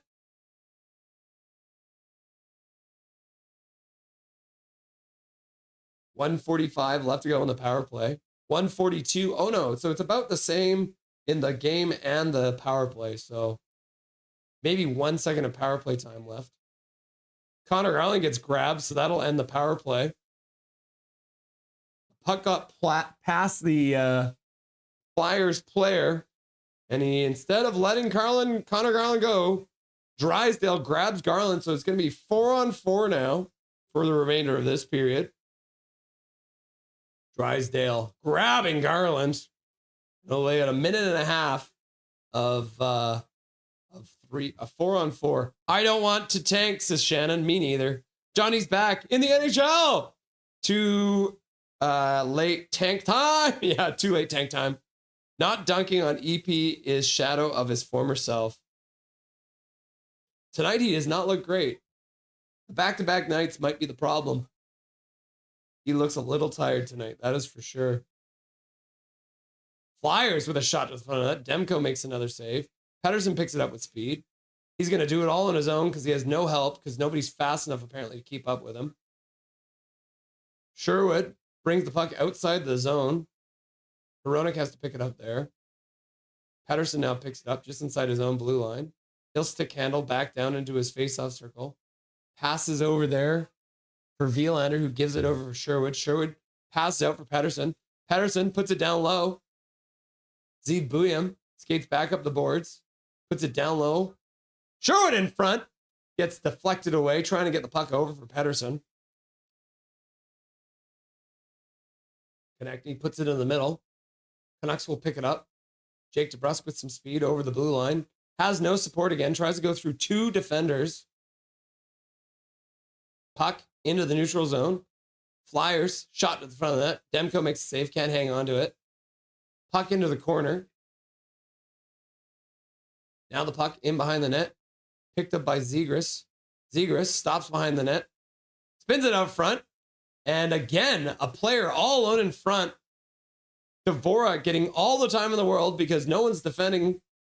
And he gets a good chance with 9.8 seconds left to go. So we'll call it 10 seconds left to go.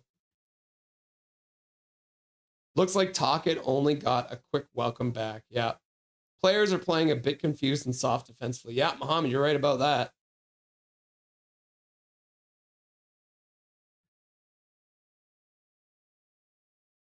The Flyers have 17 shots in this period.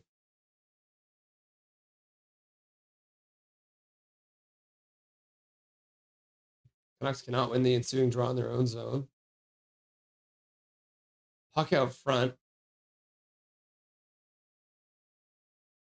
That'll do it. So the Canucks will probably have, okay. Well, it looks like we'll put 1 second back on the clock for the power play. So it looks like there'll be 1 second of 4-on-4 in the third period. And we move into the second intermission of play.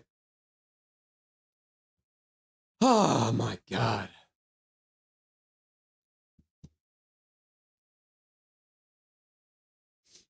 All right, let's get Nucko on the line.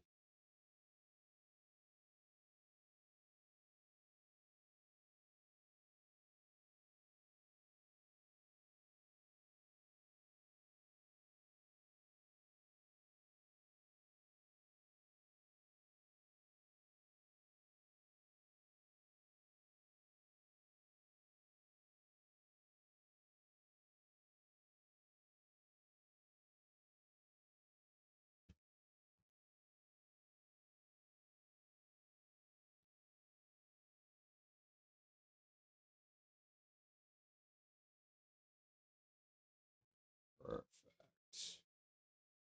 Oh, yes, I can see his face now. Just make sure you guys can see his face too. Yeah, oh, it's actually a little bit big. Let's make that a slight bit smaller. All right, perfect, guys. Here we are. You know him from his massive Instagram account with all the best Canucks memes. He's also got a YouTube channel now, which I've linked in the description. So here he is, without further ado. Mr. Nucko from Nuck Memes. How's it going, brother? I'm doing great. How are you? I'm good. I mean, I could be better if the Canucks actually didn't play like trash tonight, but I guess if you're on Team Tank, it's been a good night so far. I mean, yeah, I think either way, I don't really want to lose to Rick Tocchet, so I hope that they can get back in this one. Yeah. Let's get your reaction. Obviously, the Canucks already played the Philadelphia Flyers earlier this season, first game against Tocchet, and then now playing him again here in Vancouver. What do you miss about Rick Tocchet as the head coach of the Vancouver Canucks?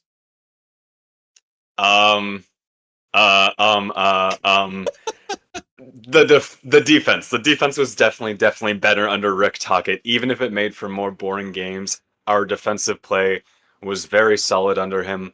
I think a lot of the defensemen thrived under him. I think you can especially see that in like Myers, maybe even Marcus Pettersson this season too. Elias Pettersson might be a sophomore slump, but also was way better last season under Tocchet. And this season we've kind of opened up a little bit defensively, and they've kind of gotten it a little more under wraps than they had in November, but still it's not so good. And now Tocchet coaches a really boring style of hockey, but it did work for us at some point. There was a point where it worked for us. Unfortunately, last year it made for really boring games. Yeah, so I guess that would be the thing you don't miss is the boring hockey that we had to see on a regular basis. I certainly don't miss him ruining a lot of our offensive stars. Yeah, Kuzi comes to mind first off the bat because I think he would have been a great addition to this team that has a hard time scoring these days. Yeah, my sweet prince. He's having a tough time in LA, though. I've got a poll question going about our current coach right now. Is Adam Foote A, stupid, B, ignorant, C, oblivious, or D, the coach this team needed? Well, I mean, if you're Team Tank once again, then I think you're going D on that one. Yeah, it is currently winning. I think too. I would say of those options, oblivious. I think there are some very obvious decisions that he should be making that are right under his nose that he just doesn't make. Like specifically, why is Aatu Räty sitting again? Why does Aatu Räty continuously get healthy scratch? Now, I know I have this whole bit. I have a whole Aatu Räty bit. Maybe I'm a little biased, but I think looking at it logically, Aatu Räty is 23 years old. This is a guy who his age fits exactly who you want in the lineup right now. And it's not like he's having bad games either. His analytics look fine. And then there's his face-offs, which is the big part of his game because he's third in the entire NHL in face-offs. I think like he's contributing good stuff. Maybe sometimes he makes a mistake, but come on, so does everyone on this team. Many times more than Aatu Räty, by the way. And Ratu's the one who just keeps getting scratched. I don't understand why Foote can't find a consistent role for Räty in this lineup. I mean, he plays a physical game too. He's a big guy. I don't get it. It's very strange. I mean, I was bouncing this off some other people. I don't know. Is this a crazy idea? Because right now, EP40 has been absolutely trash in the faceoff circles since he came back. He's obviously dealing with some kind of injury to his arm. He's 20% tonight.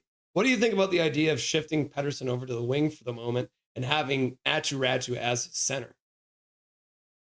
I don't mind it. I don't think it can be a permanent thing with Pettersson on the wing because I think that kind of just makes the hole in your center depth grow again. Like you've just kind of fixed it by getting Rossi, and maybe Hedel comes back and you can try that again at some point. I think for now it could be something that works, but I don't think it's something that's going to happen because Elias Pettersson is your number one forward for sure. No matter how you want to look at it, I know a lot of people like Connor Garland. I know that there are other players on this team who are good forwards, but Elias Pettersson is the number one. I don't see him getting shifted from center, at least for an entire game. Maybe for like a period, you could try him on the wing. I don't really see it happening for a long period of time, though, because that's your guy. I mean, you got to roll with him, even if he can't win a faceoff, which he can't. No, and right now he can't. I think it was 30% last game. He's 20% tonight. So I don't have high hopes for Pettersson to pull out of this one soon. Unfortunately, with that, whatever he's dealing with, there's got to be something going on with one of his arms. So. But like, clearly the faceoff percentage isn't going to matter to Foote if he's scratching Räty every single game. So I think Pettersson's staying at center. Can we figure out what does matter to Foote? Because he takes out Hoglander, Räty, and DPD and inserts 3 veteran players. One guy who got terminated his contract from the Maple Leafs. One guy who's been sitting in the press box for the last month. And then the other guy coming into the lineup, it was DeBrusk, who got scratched and was put on the 4th line. But has suddenly has been promoted to the 1st line. So can we tell what Adam Foote values from his players? I'm very confused because he talks about 5-on-5 play, and I hate to keep bringing up Ratu, but Ratu has some solid 5-on-5 play. Hoglander last year was probably the Canucks' best 5-on-5 player, and he hasn't been very good in the games he's played this season, but he's coming off injury where he missed like a good amount of time, and you are continuously scratching him, so he never has time to adjust to the lineup. It just doesn't make a lot of sense to me. Now, I am a little bit of a David Camp defender. I don't think he's very good, but I think he fills a role. I think there's a spot for him on the fourth line because his defense is really good. His penalty killing is really good. I don't hate him quite as much as a lot of other people do. And he did score today, so maybe he deserved to be in the lineup for today. But if the choice is between him and Atu Ratu, if the choice is between him and Atu Ratu, I'm picking Ratu. I don't really... I don't understand it. I don't understand what's up with some of Foot's decisions.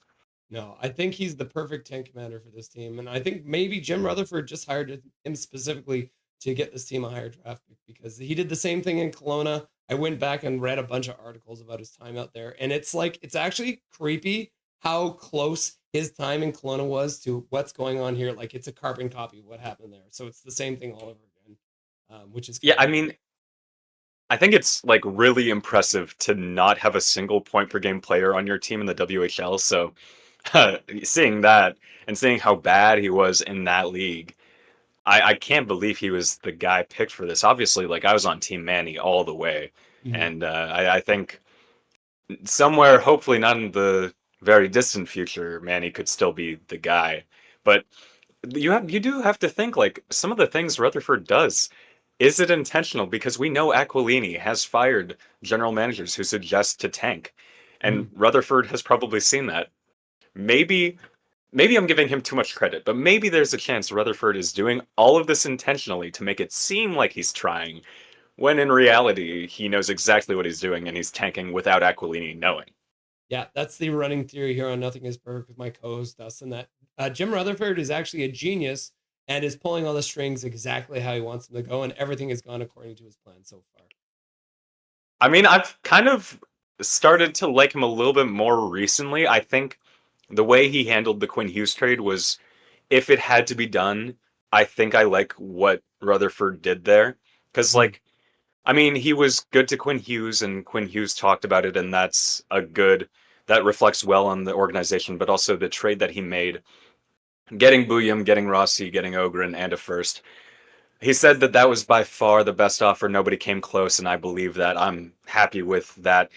And it was Minnesota's first offer, so there's some, like, creeping thoughts, like, maybe you could have tried to get another first, but you don't want to push your luck. Rutherford's been in the game for a long time. I think he knows this stuff a little better than us. I'm happy with what we got, and I've grown to kind of appreciate his brutal honesty about things, even if sometimes he takes it a bit far. Yeah. I think if you were to choose the most desperate team in the league right now, it's surprising that it is Minnesota for a team that makes the playoffs every year, but they literally set the professional sports record for making the playoffs 10 years in a row and never making it out of the first round. So I think they were probably the most desperate, which is why the Canucks probably got the best package out of there from Bill Guerin. Yeah, and even with Quinn Hughes, I mean, they're going to face Dallas or Colorado first round, so they're going into that first round still not as the favorites. Yeah, they may very well end up playing Dallas in the first round and Colorado in the second, so you never know what's going to happen in the division. If they even make it past Dallas. Wouldn't that be so funny for them just get knocked out in the first round anyways? I mean, it feels bad because, like, we're going to seem very salty cheering against Minnesota in the first round, but really, that we need to cheer against Minnesota. We need them to lose in the first round because that is our draft pick now. We need them to... That could be 17th overall, or it could be 32nd overall, and that is quite a big difference for us. So I'm going to be cheering heavy against Minnesota, but not because I don't like them. I do like Minnesota for my own good. I'm not a hater, I swear. I'm not that much of a hater. So who do you think is the next player that ends up getting moved off this roster? You're thinking, like, are you the Sherwood? Is it going to be a Demko? Is it going to be a Garland? Like, what do you expect to see from Rutherford and Alvin in the next couple months here?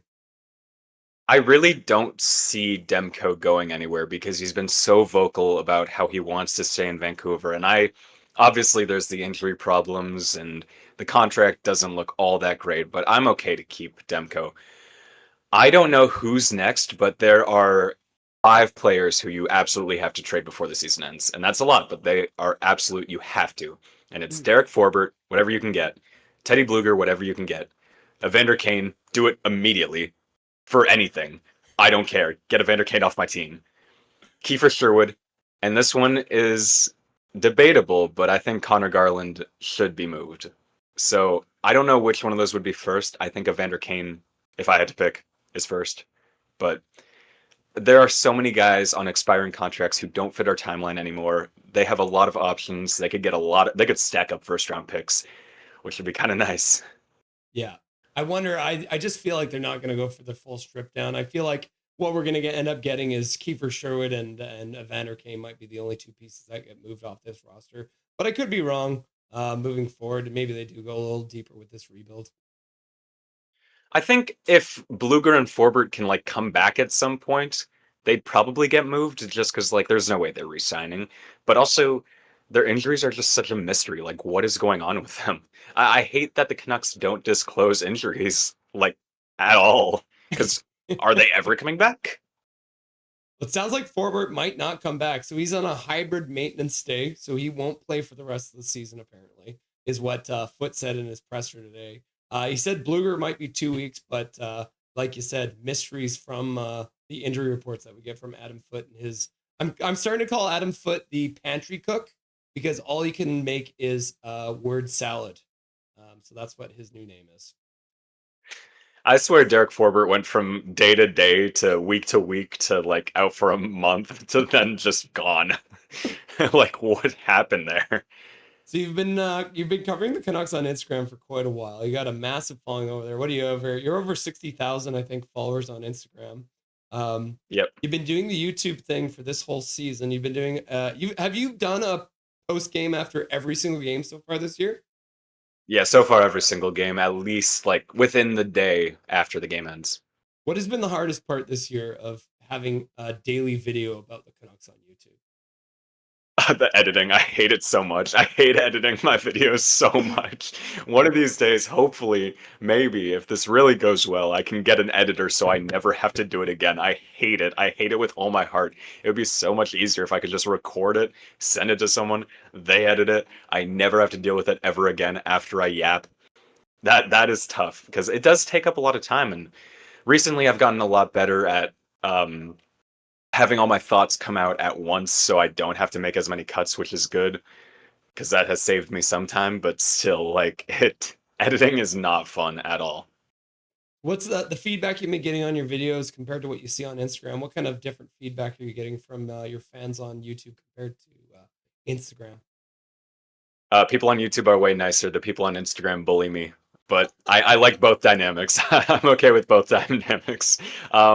Yeah, YouTube is. I like YouTube because a lot of the people who comment on these game recap videos are people who are wanting to discuss the game, give their thoughts, and I like that. And I post after a lot of Canucks games on Instagram, and some of them discuss some things, but a lot of it is jokes, and I like that too. I like having the balance. We're on one platform, it can be a little bit more serious. Everyone gives their thoughts, and on the other platform, I mean, it's not like my YouTube videos are that serious. I make like tons of jokes, but it's more a platform to discuss, and Instagram's more a platform to joke. And I like doing both of those things. So I've enjoyed doing YouTube so far, and I'm definitely going to keep going with it. I mean, I actually got a webcam. This is the debut of my new webcam.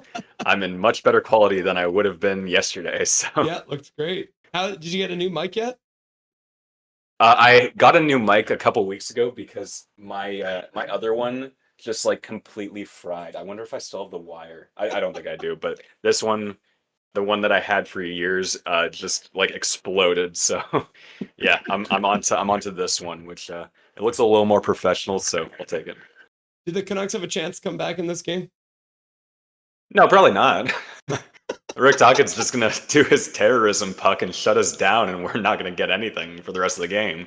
But it would be fun. It would be fun. You know, just throw pucks at net, see what happens. Before I let you go, is there anything you want to say to chat? Yeah, we're starting the free Ratu campaign, so I need everybody to continue to to say free Ratu any chance you get. Say it under the Canucks comment, like say it in the Canucks comment sections. Hashtag free Ratu. Get free Ratu out there. Also, shout out chat. Hi chat. What's up? Love you guys. Gotta put that in there. Free Ratu. Awesome, brother. I appreciate you stopping by. You got a really busy schedule. Working your day job, running a YouTube page, running an Instagram. It's crazy. Doing the Pacific Perspectives podcast. If you want to get all of that, there is a link in the description, like I said, to Nucko's YouTube page. If you haven't already gone and subscribed, give him a subscription, give him a like on his videos, and I'm sure we'll chat again sometime soon, brother. Yeah, I look forward to it. It's always fun to come on here, so thanks for inviting me again. Cool, man. I appreciate you, and have a great night, and hopefully we can enjoy the third period. Hopefully something happens, you know? Hopefully something. Cheers, brother. All right, have a good one. Oh, you love to see it. Nucko stopping by to say hello. It's always good to see the man, the myth, the legend. All right. Second intermission almost done here. Coming into the third period. Hashtag free Ratu. Free Ratu. Yep. No, Ratu will win us games. Hashtag free Ratu. Has Chulson been playing as much in Philly as he was here?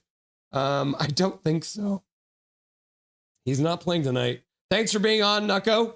Right on, Nucko, says Isildur. Swedes. W, Nucko.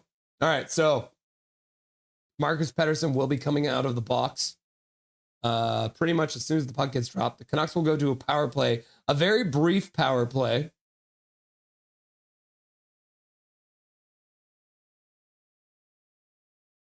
And the puck has been dropped. And then the puck goes out of play immediately. So it looks like it's going to be a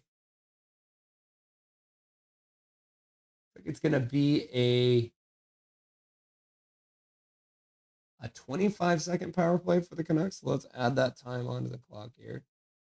So 25 seconds for the Canucks. Play is back underway.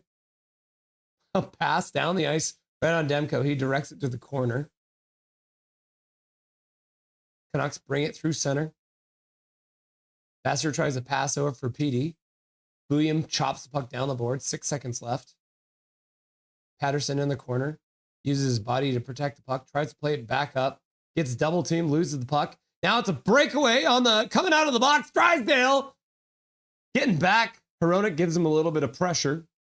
And the Canucks will pick up the puck.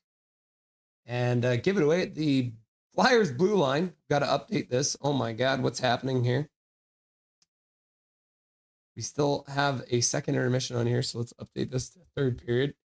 The puck goes out of play again with 19:08 left to go. There we go, third period. Power play over for the Canucks. Could not score. Hronek getting back in time to harass Drysdale. 19:08 left to go in the third period. Canucks win the drawback. Nylander passes across for P.O. Joseph, plays it up to the blue line. Canucks can't get the puck, but they pick it up in the... Sherwood throws it towards the front of the net. Comp throws it on net. Then, oh my God! Drew O'Connor scores a goal! Look at that! Drew O'Connor scores another goal! Was that a pass from David Camp? Can you believe it? Can't you believe it? O'Connor putting the Canucks in a 1-goal game. Puck dumped down the ice. Sherwood in on a good forecheck. Comes out with a puck. Ristolainen gives it right back. And oh my gosh, Ristolainen not taking the stick of Drew O'Connor. Drew O'Connor gets the puck out of his own feet and jams it into the net. The Vancouver Canucks have made it a 1-goal game. We're getting some Nucko luck in chat. Nucko luck. Nucko luck. Play is already back underway. I can't even celebrate. Into the Flyers zone. Canucks trying to come up with the puck. Coming out with some... Oh. Canuck player falls. Now it's a 2-on-1. And the Flyers score.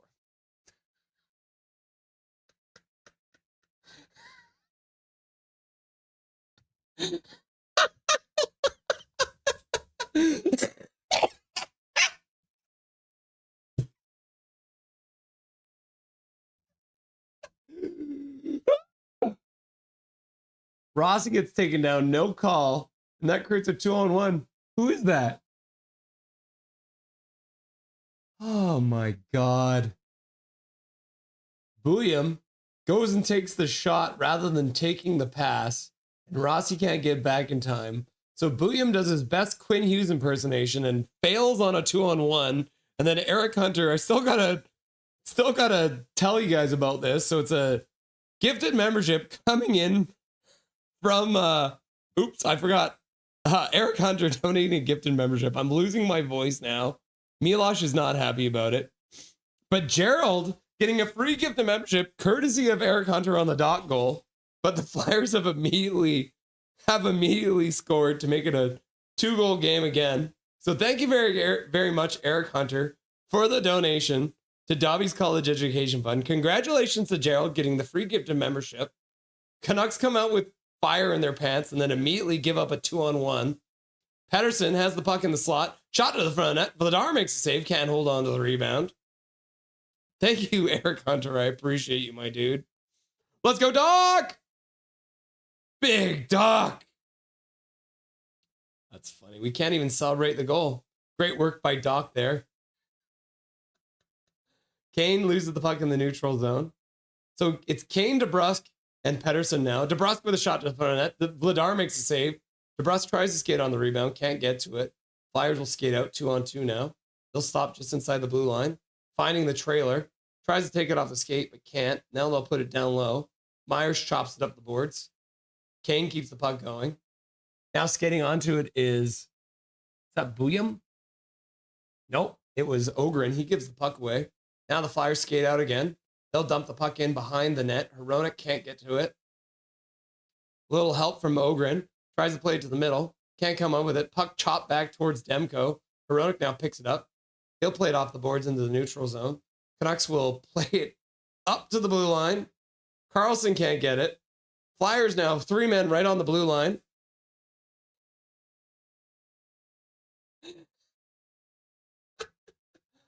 Canucks in their own zone. Z Buyam has the puck lost off his stick. Now he'll pass across for Hronek. Hronek turns back. Canucks are changing their forwards. Puck across the Canucks blue line, given away to the Flyers. Sherwood comes in, throws a hit. Puck back down in behind the Canucks net. Z Buyam plays it over for Hronek. He'll play it up the boards, into the middle. Pass back. Camp skates onto the puck. Skates it down the boards, takes a hit, gets the puck deep. Almost loses his bucket, but keeps it on. Now the Flyers pass up to the blue line. Now they got a oh, Demko comes out. He's getting bored in net. He figures he'll do it all on his own. He'll play it around the boards. Flyers will pinch it off. Puck kept in at the blue line. Shot down low. Block goes into the corner. Vilander plays it up the boards. Pass Sherwood. Sherwood can't get a hold on it. And then Major also donated a gifted membership. So Major coming in with a gifted membership. Juggalo King 69 Dope 58 getting a free gifted membership. Juggalo King 69 Dope 58 comes up with a free gifted membership courtesy of Massively Major. You love to see it. Thank you very much, Major, for the gifted membership. We appreciate you. You're a god. Hunter and Major both donating gifted memberships. Thank you. I appreciate you guys. You're the greatest. Woo! Says Jason Negra. Flyers control the puck. Skate right to the front of the net. Loses the puck there. Besser plays the puck behind the net. Everyone's standing still. Marcus Pettersson waits for his teammates to change.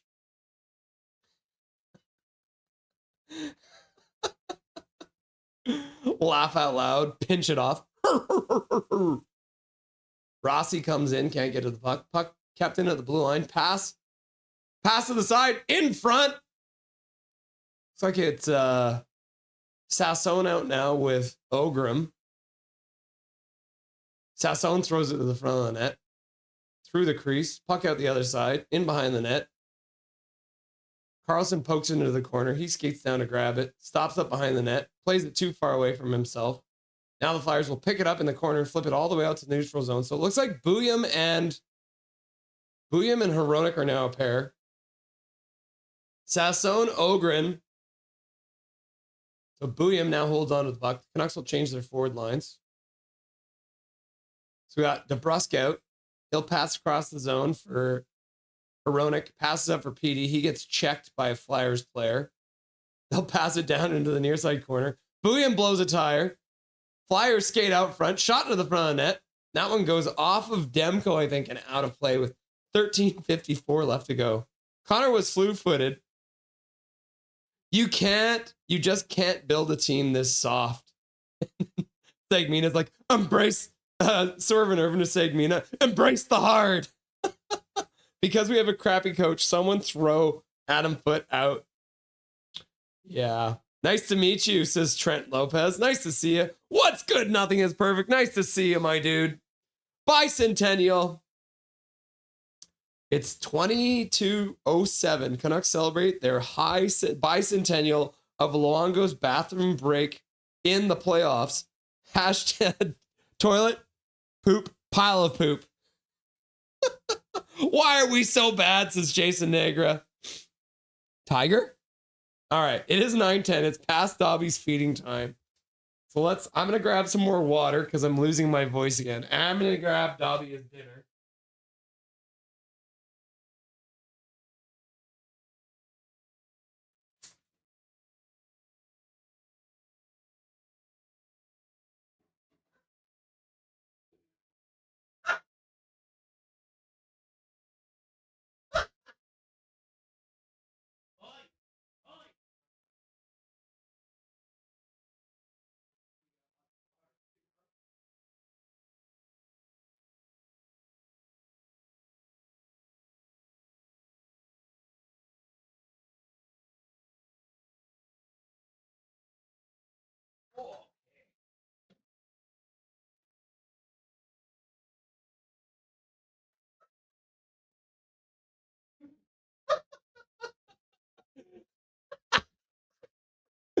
I think I've lost it, guys.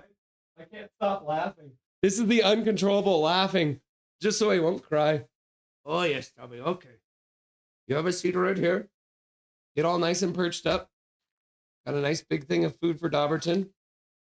There we go.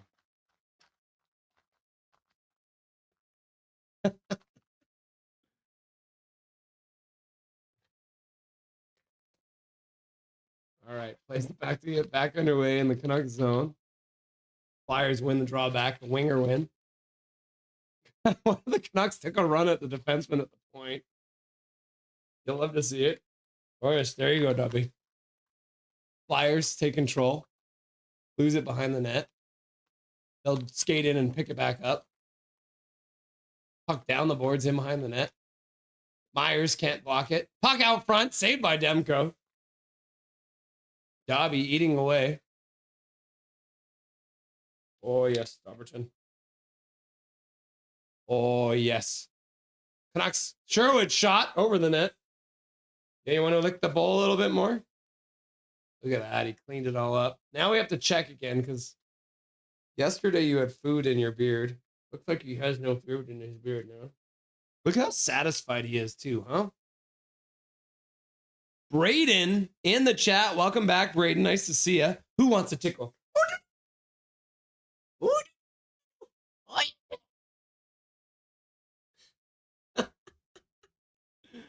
Oh my God. Who wants a tickle? Oh, yes, Dobby. Oh, are you going to fall asleep right here, huh? He was having a nap before I got him for his dinner. Are you all done with me? You going to burp in my face? Huh? Oh, yes. Okay. Let's give the people a close-up look of your cute little face. How cute he is, huh? Yeah. Oh, I love you, my boy. Okay, go get some water. You're thirsty after eating your dinner. All right. Canucks play the puck down the ice. Connor Garland can't get a piece of it. And the Canucks have iced the puck. Learn the rules. Swap rosters with Abby atop this point. Dobby, Dobby, Dobby, says Big Mac. And then Shannon's like, Dobby, Dobby, Dobby, Dobby, Dob. And then Dark Charge like, jump on the Flyers. Let's right some movies. Dobby, says Connor Gill. HMS Fangirl. Dobby. After the icing call, Pettersson won the draw, but the Canucks will give it right back. The Flyers get a very high quality shot as the defensive structure breaks down once again. Flyers put it back to the blue line, across it, out of the reach. Connor Garland chops the puck. So now it's Pettersson, Garland, and Besser out there together. So I guess Garland's playing on his off wing. Pettersson through center, dumps the puck in deep. He'll skate in for some pressure. Can't get the puck though. Canucks change. Puck intercepted by P.O. Joseph in the neutral zone. Pass up for Carlson, who plays the puck into the corner. Flyers, though, get there first. Give the puck away to the Canucks for a moment. Now Carlson almost does a good job to get the puck while staying onside, but couldn't. Now Sasson dishes to the side. Shot to the front of the net. Vladar makes an easy glove save, and he'll hang on to it. Dubby.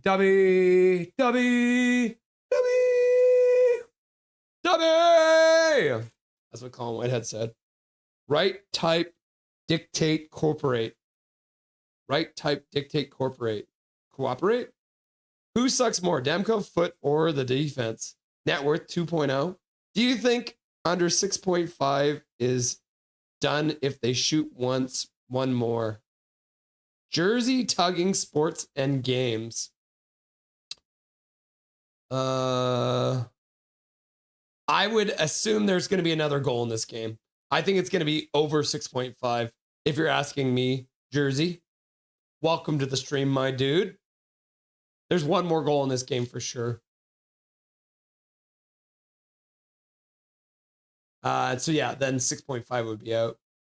Marcus Pettersson with a pass. Tries to go through four Flyers players. Somehow gets the puck back. Canucks control. Kiefer Sherwood back to the blue line. Vilander with a shot to the front of the net. And then the Flyers will pick up the rebound and clear it all the way down the ice. Right on Demko. So no icing. Kampf picks up the puck. I didn't start the clock. Shame on me. We're all the way down to 10:19 left to go.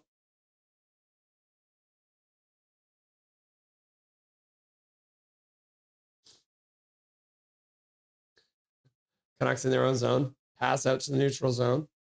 Picked up by Carlson. Plays it into the middle. Gets away from Sasson. Myers throws it towards the front of the net. Vladar blocks it away. Now the Canucks pick it up again. Carlson across the zone again. Shot to the front of the net. Vladar makes a save on that one too. Now the Flyers give the puck back to the Canucks. Canucks back to the blue line. Myers. Slap shot. Blocker save by Vladar. Rebound gets cleared out by his defenseman. Canucks will try and keep it on the blue line. Can't. Myers picks it up at his own blue line. Gives it over for Sasson with speed down the boards. Skates into the corner. Looks out front. Fakes the pass. Pass out front. Carlson couldn't jam it in. Back to the blue line. P.O. Joseph stops up. Shot to the front of the net. That one gets blocked. And then swatted away. That Carlson just got dumped. Puck dribbles in on Demko. He plays to this side. Picked up by Myers. He'll start over his own blue line. Passes up to the neutral zone. But Rossi keeps Besser waiting, and they lose the puck right at the blue line. Or will it be done? Or hold it? Then call Netflix. Eek, Garland and Rossi are a -3. Oh my God.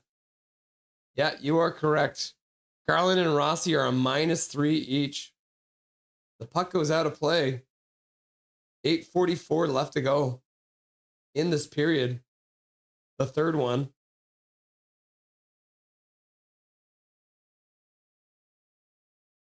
Face off in the Philly zone.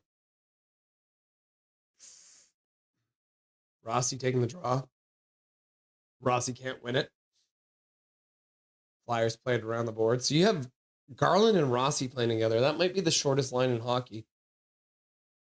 Flyers down the boards, in behind the net, skating all the way into the faceoff circle. Shot to the front of the net. That one gets deflected out of play. 8:27 left to go. Yeah, you're right. -3 for both these guys. Back to the bar. Thank you for the $2 dono, Eric Hunter. I appreciate you. Looks like Rossi took it off the foot. He's limping. William gives him a push back to the bench. Nice guy. Carly's not happy with the refs. Puck you, refs! Did Gritty threaten the refs' families or something? He might have. I met Crazy P when I was at the game on Saturday. He gave me a fist bump, and he's chill as soon as he came. The Sharks scored, but we had no reaction. He was like, oh, it's okay, boys. We got this. Jason was at the game against the Sharks, eh? Special status employees, eh? Freaking stupid refs. Braden Charlton. Did we win? No, we have not won. Come on, refs. Another missed call in front of the net. EP40 to work for Vancouver garbage disposal.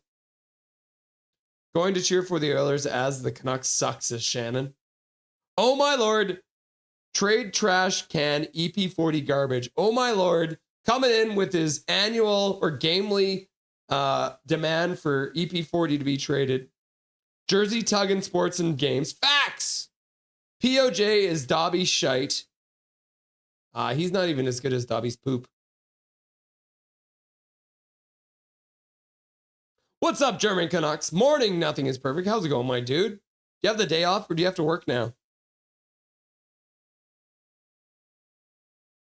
Whenever we trade EP40, he's going to make us regret it. But I can take it. Send him to the airlock after the Olympics if he doesn't suck ass.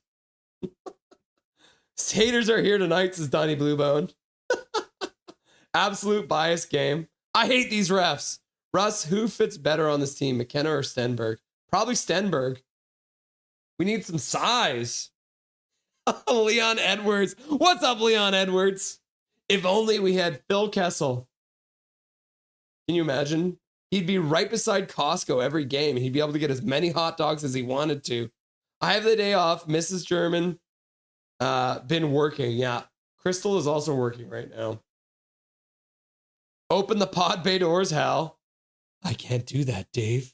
Open the pod bay doors, Hal. I can't do that, Dave.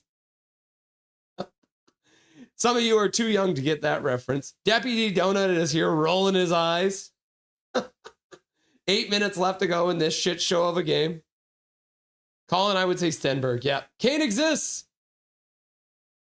Broken stick. Ooh, what an indirect pass. There's Kane. Breakaway. Can't finish the job, though. Puck dribbling around in front of the net. The player didn't have a stick. He didn't want to kick it for some reason. So Kane is back on the ice. He's only played 8:40 or 8:13 tonight. I wonder if he was hurt. Huh. Kane on the breakaway. Can't finish the job. Those dogs are too salty. Moon! Such a good movie.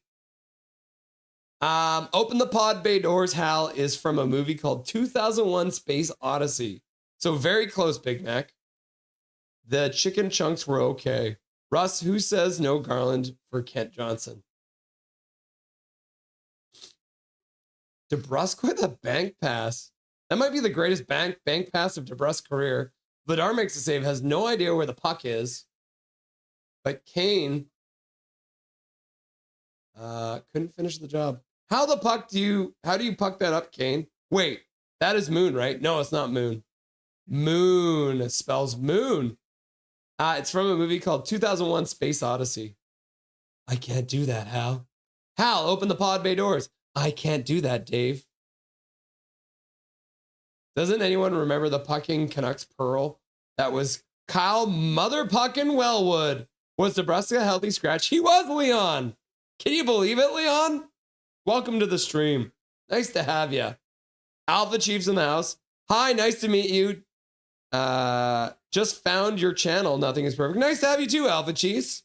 You'll be good friends. We've got HMS Fangirl in the chat, and she is a big Chiefs fan, so you guys will get along swimmingly. But we accept all fans of all teams here at Nothing is Perfect. So it's nice to have you. Welcome. We're live during every single Vancouver Canucks game. And I am seeing some great names in chat. So if you have not done it yet, make sure that you turn on your gifted memberships by doing the following. you're going to look below me and find the join button. Click that join button, and then it'll bring you to memberships. Click on the 3 dots beside memberships. That'll bring you down to gift membership settings. Click on that, and then flip your allowed gift memberships, because then when the Canucks score, one of these 2 beauties will donate gifted memberships, and you'll get a free gifted membership to Nothing is Perfect. So make sure you turn on your gifted memberships. Okay?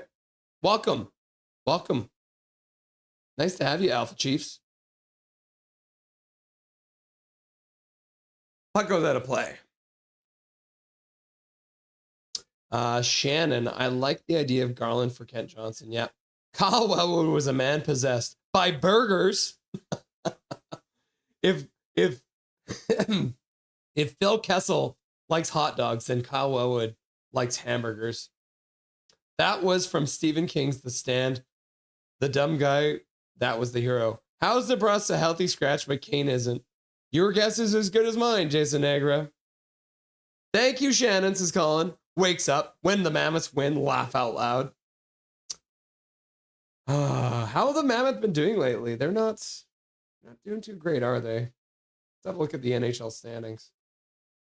So the Mammoths are currently sitting in 26th. So they're 18-19. They're only 4 points up on the Canucks, Omega Fish. That's not a good thing to have going on. Isildur, moon spells fun. EP40 is a snake. It says, oh my lord, 666. Alpha Chiefs, yes, finally a fellow Chiefs fan. Jazz Negra. Is that an eagle in the chat? Oh, Jazz, are you an Eagles fan? Philadelphia Eagles? Fire coming out of the monkey's head is the Mammoth song.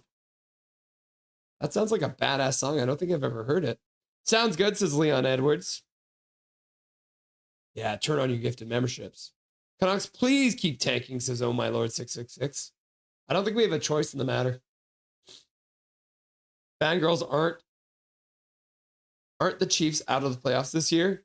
Don't forget to like, says the real Eric. Thank you.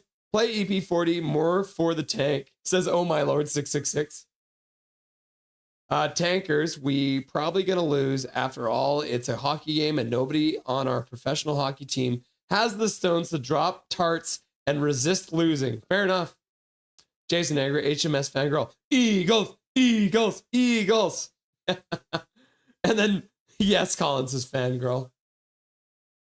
Coyotes-esque. I'm a huge Seahawks fan, says Colin Whitehead. Good luck on Saturday, Colin, says Fangirl. Yeah, good luck, Colin. It's my team, the 49ers, versus your team, the Seahawks, for first overall. Pass to the front of the net off of Vladar. Patterson picks it up. They'll flip it down the boards into the corner. Nobody's there, unfortunately. Flyers play it up the boards, and they'll flip it out to the neutral zone. Good old Gorillas. Gorillas check. It is a funky beat.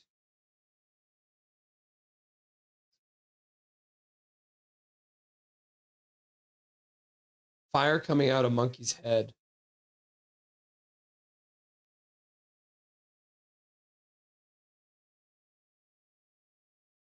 Yes, I will listen to the song. Fire coming out. Max Sasson through center. Dishes to Ogren. Ogren throws it back across. And the Philadelphia Flyer player actually deflects it on his own goalie.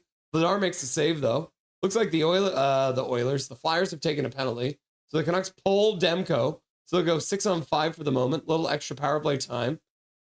Sasson shoots it towards the front of the net. Canucks try and dig it out. The ref blows the whistle. 4:28 left to go in the third period. Canucks go into the power play with a chance to make it a 1-goal game again. 91 going to the box on the Flyers. Looking pretty upset with himself about the whole thing. Grundstrom, who scored, now goes to the box. The Canucks will get a power play here late in the third. Philly is so lucky, says Mohammed. Big Mac says, Hunter, Hunter, Hunter. Isildur, I was in a union once. They couldn't get rid of me. I tried everything at Canfisco, but they won't let a fish off a hook in the pension pool. Interesting. Why is that funny, though? Michael, like the mascot dude, right? Pedersen wins the draw. He hasn't done a lot. William, shot to the front of the net, bounces wide of the net. DeBrusque puts it back to the blue line. Canucks throw it across the crease. Pedersen pokes the puck behind the net. Canucks cannot get the puck, and the Flyers will throw the puck all the way down the ice. Couldn't agree more, Carly. F you refs. Jersey Tuggin Sports and Games. Going to be so mad if there wasn't one more goal. Laugh out loud. Yeah, Shoresies is my favorite show. Fair enough. I haven't watched the new seasons yet. I've only seen season 1. Canucks trying to get the puck out of the slot there. Puck rung around the boards. Besser comes down from the point. Plays it behind the net. No one knows what's going on this Canucks power play, and the Flyers will easily clear the puck down the ice. Hunter! Yeah, bad night for us Germans, says Jason Nagra. Shorzy is the best show and why I like hockey. That's very cool. Jersey Tuggin Sports and Games. Garland brings it over the blue line, drops it. But the player he dropped the puck to immediately gets checked, and the players will play it down the ice. 45 seconds left to go in the power play. Just over 3 minutes left to go in the period. Vilander tries a pass. That one gets out of the Canucks' reach, and the Flyers throw it right down on Demko. He plays it back for Hronek. Hronek starts out. I think I might have just heard some boos. Dish to the side. Pass down behind the net. Kane plays it behind the net. Comes all the way back up to Garland, who throws it to the front of the net. Chopped on net. And Ogren couldn't finish. Now the Flyers scoring on the empty net. Hronek's not happy about it. There it is. There's another goal. The Canucks power play looked like absolute trash. And the Flyers scored to make it 5-2. So the same score in the last game they played. Having some deja vu. Oh, I gave the Canucks another goal on accident. Here it is. So the last time they beat us 5-2, now it's going to be 5-2 again. There it is. So Team Tank is stoked right now. Tippett scores another goal. Swerve and Irvin's like, tank. Oh, my Lord, 666. LOL. Tank, baby, tank.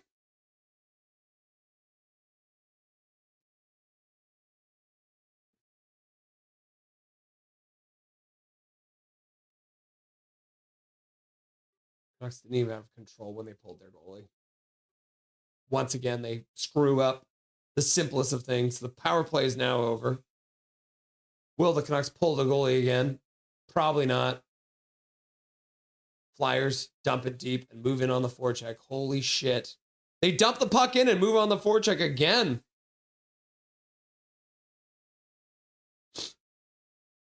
Two minutes left to go in the third period of play.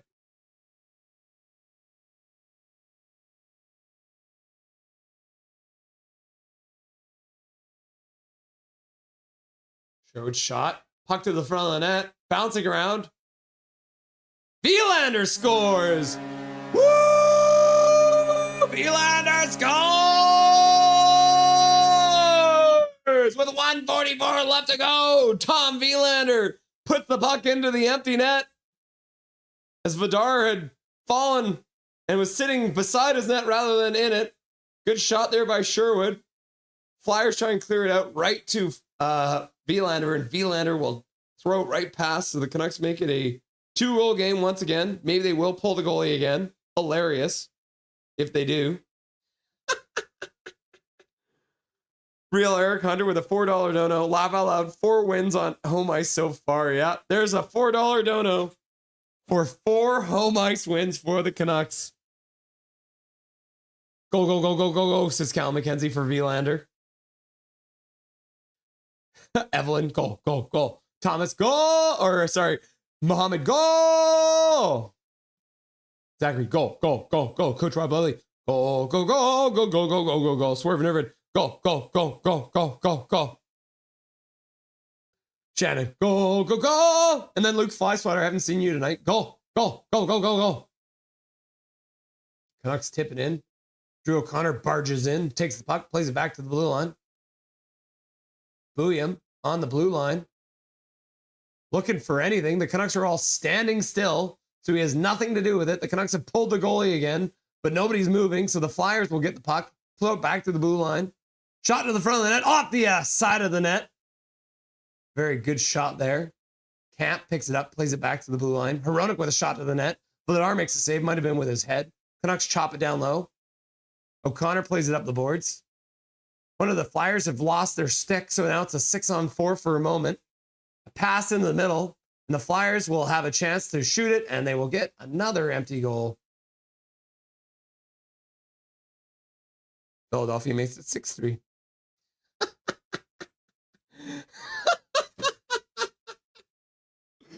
Oh, Kane Surge, Dark Charge, Penguins. Tank. Tom Will Tanker.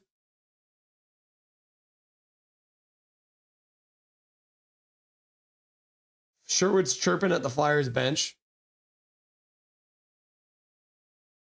Hockey spirit, something needs to change immediately. Pull the goalie so Phil scores again.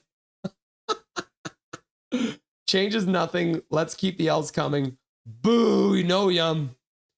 And then 6-7. Maybe, just maybe, we beat the Flyers next game. But that's in January 15th. So I be relief.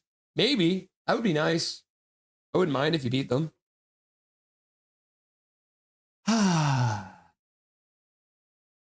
Man, this stinks, says Riley Fraser. Rick Tocchet owns Vancouver. He does. He's our father now. Yo, says Pure Veteran. Welcome back, my dude. Jorvan's like, tank Trevor, tank Trevor, tank Trevor, tank Trevor, tank Trevor, tank Trevor, Trevor, tank. Then Trevor Linden appears.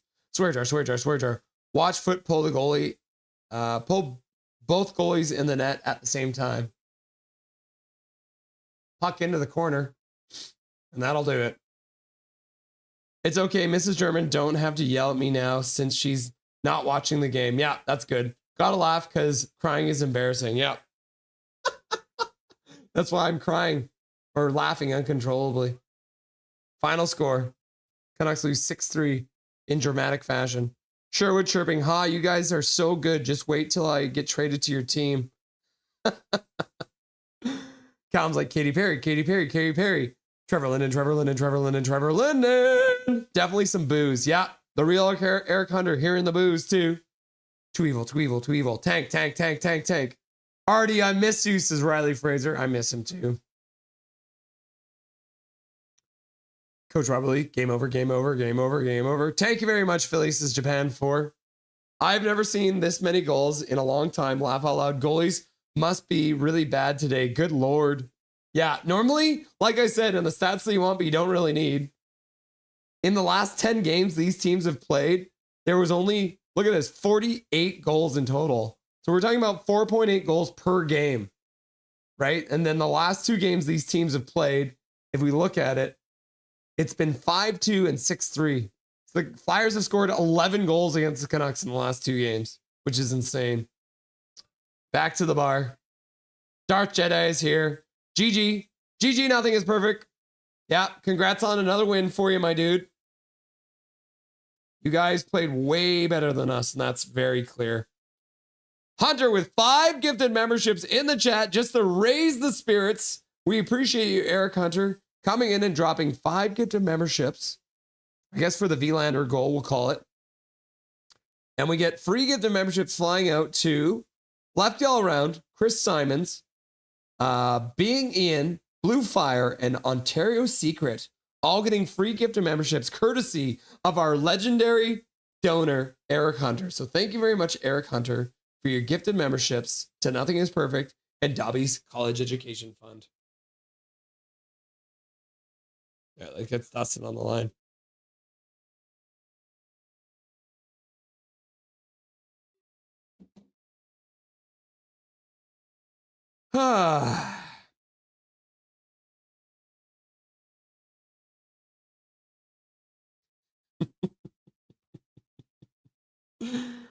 That's the face I expected to see on Dustin's face when we changed over to him. Tank. Do we call him Papa Tocchet now? I mean, Maybe the refs do. I don't want to blame I don't want to blame this loss on anybody but, like, the Canucks, because they did give up the opportunities for Philadelphia to score. The second period was not good.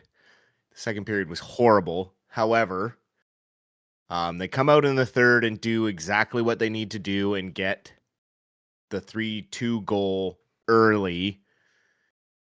And then a no call on, a play that, sometimes gets called, sometimes doesn't get called, right? Like, we've had softer cross checks called earlier in the season. We've seen worse cross checks go uncalled. But normally with the NHL, and this is any game, when it leads directly to a scoring opportunity, it's usually called a penalty. The rake on Rossi's back is a cross check. It's not a hockey play.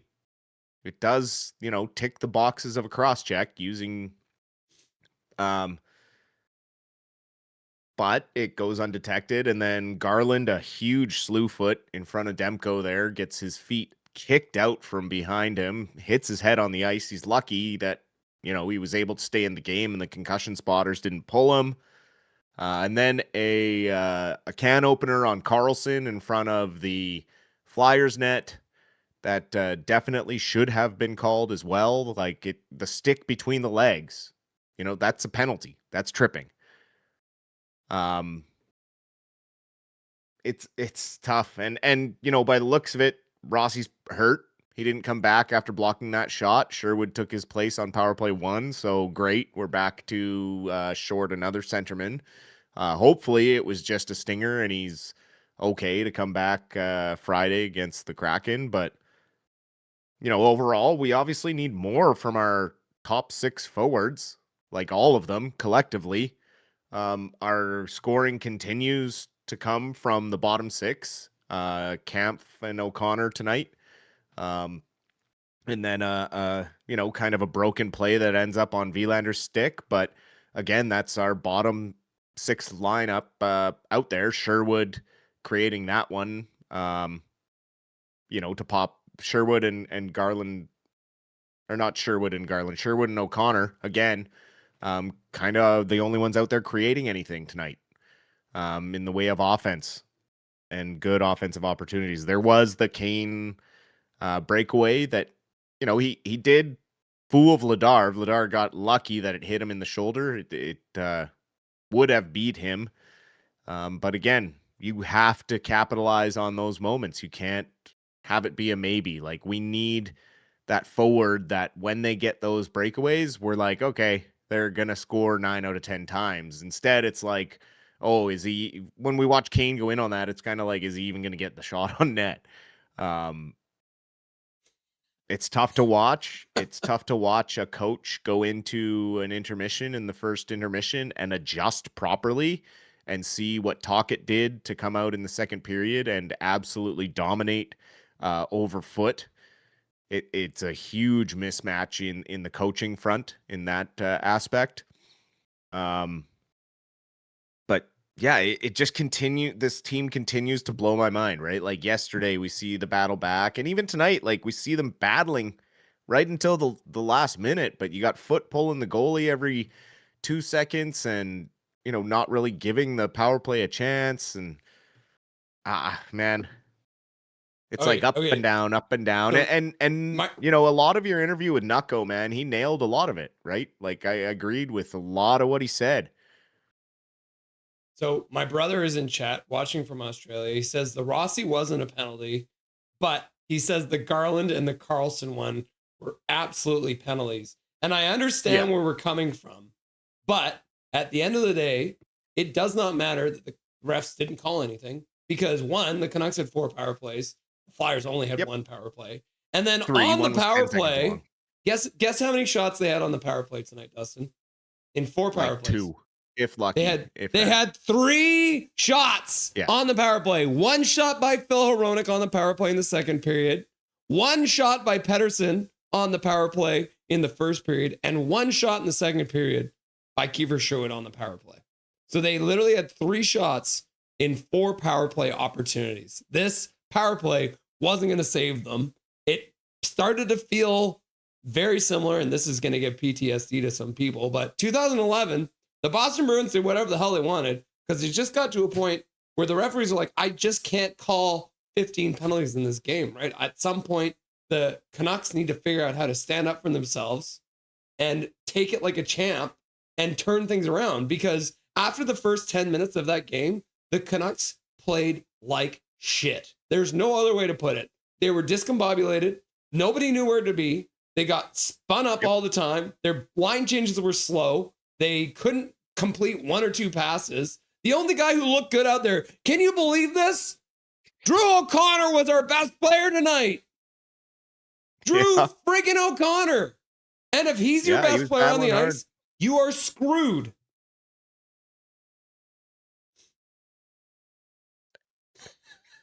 Brock Besser, another game with 0 shots on net. Right? Like 40. He's our 40 goal scorer, guys. Where's all the Brock Besser fans that were sucking him off when he wanted to be when we were about to trade him? And don't let him go to free agency. He's going to go away and get all this money. Well, you're seeing what happens when Brock Besser doesn't have somebody constantly feeding him the puck. Or, like it's just...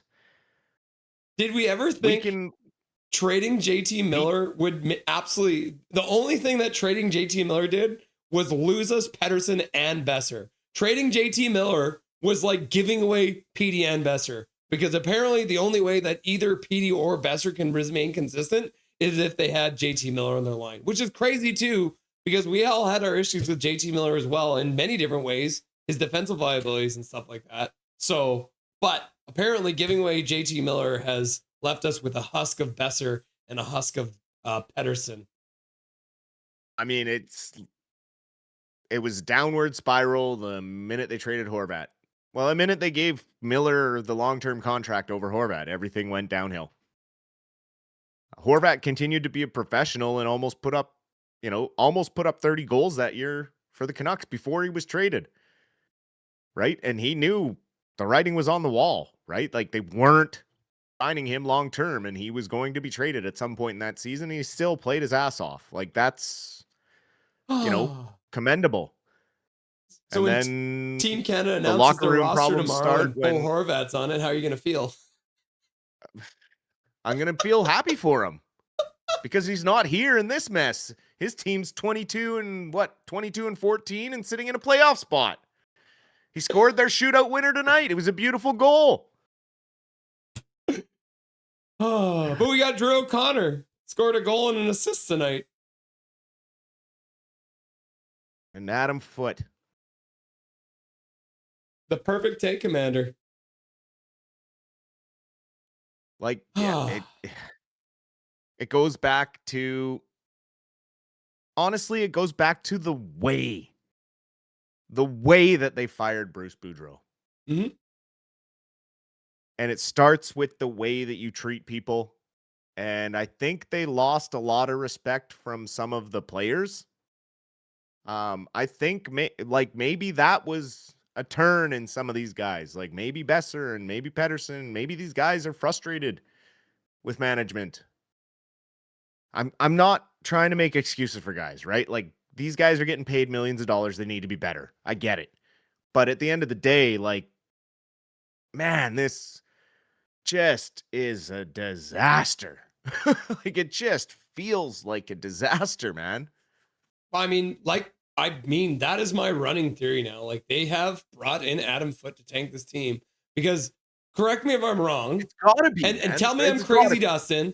But if let's just say in an alternate universe, Manny Malhotra is coaching this team. I say if Manny Malhotra is coaching this team, even with everything that they've gone through this season, I say this team is in a wild card spot right now. Correct me if I'm wrong. 100%. Nope, you're not crazy. I think you are absolutely correct. Guys would be, we would have a set lineup.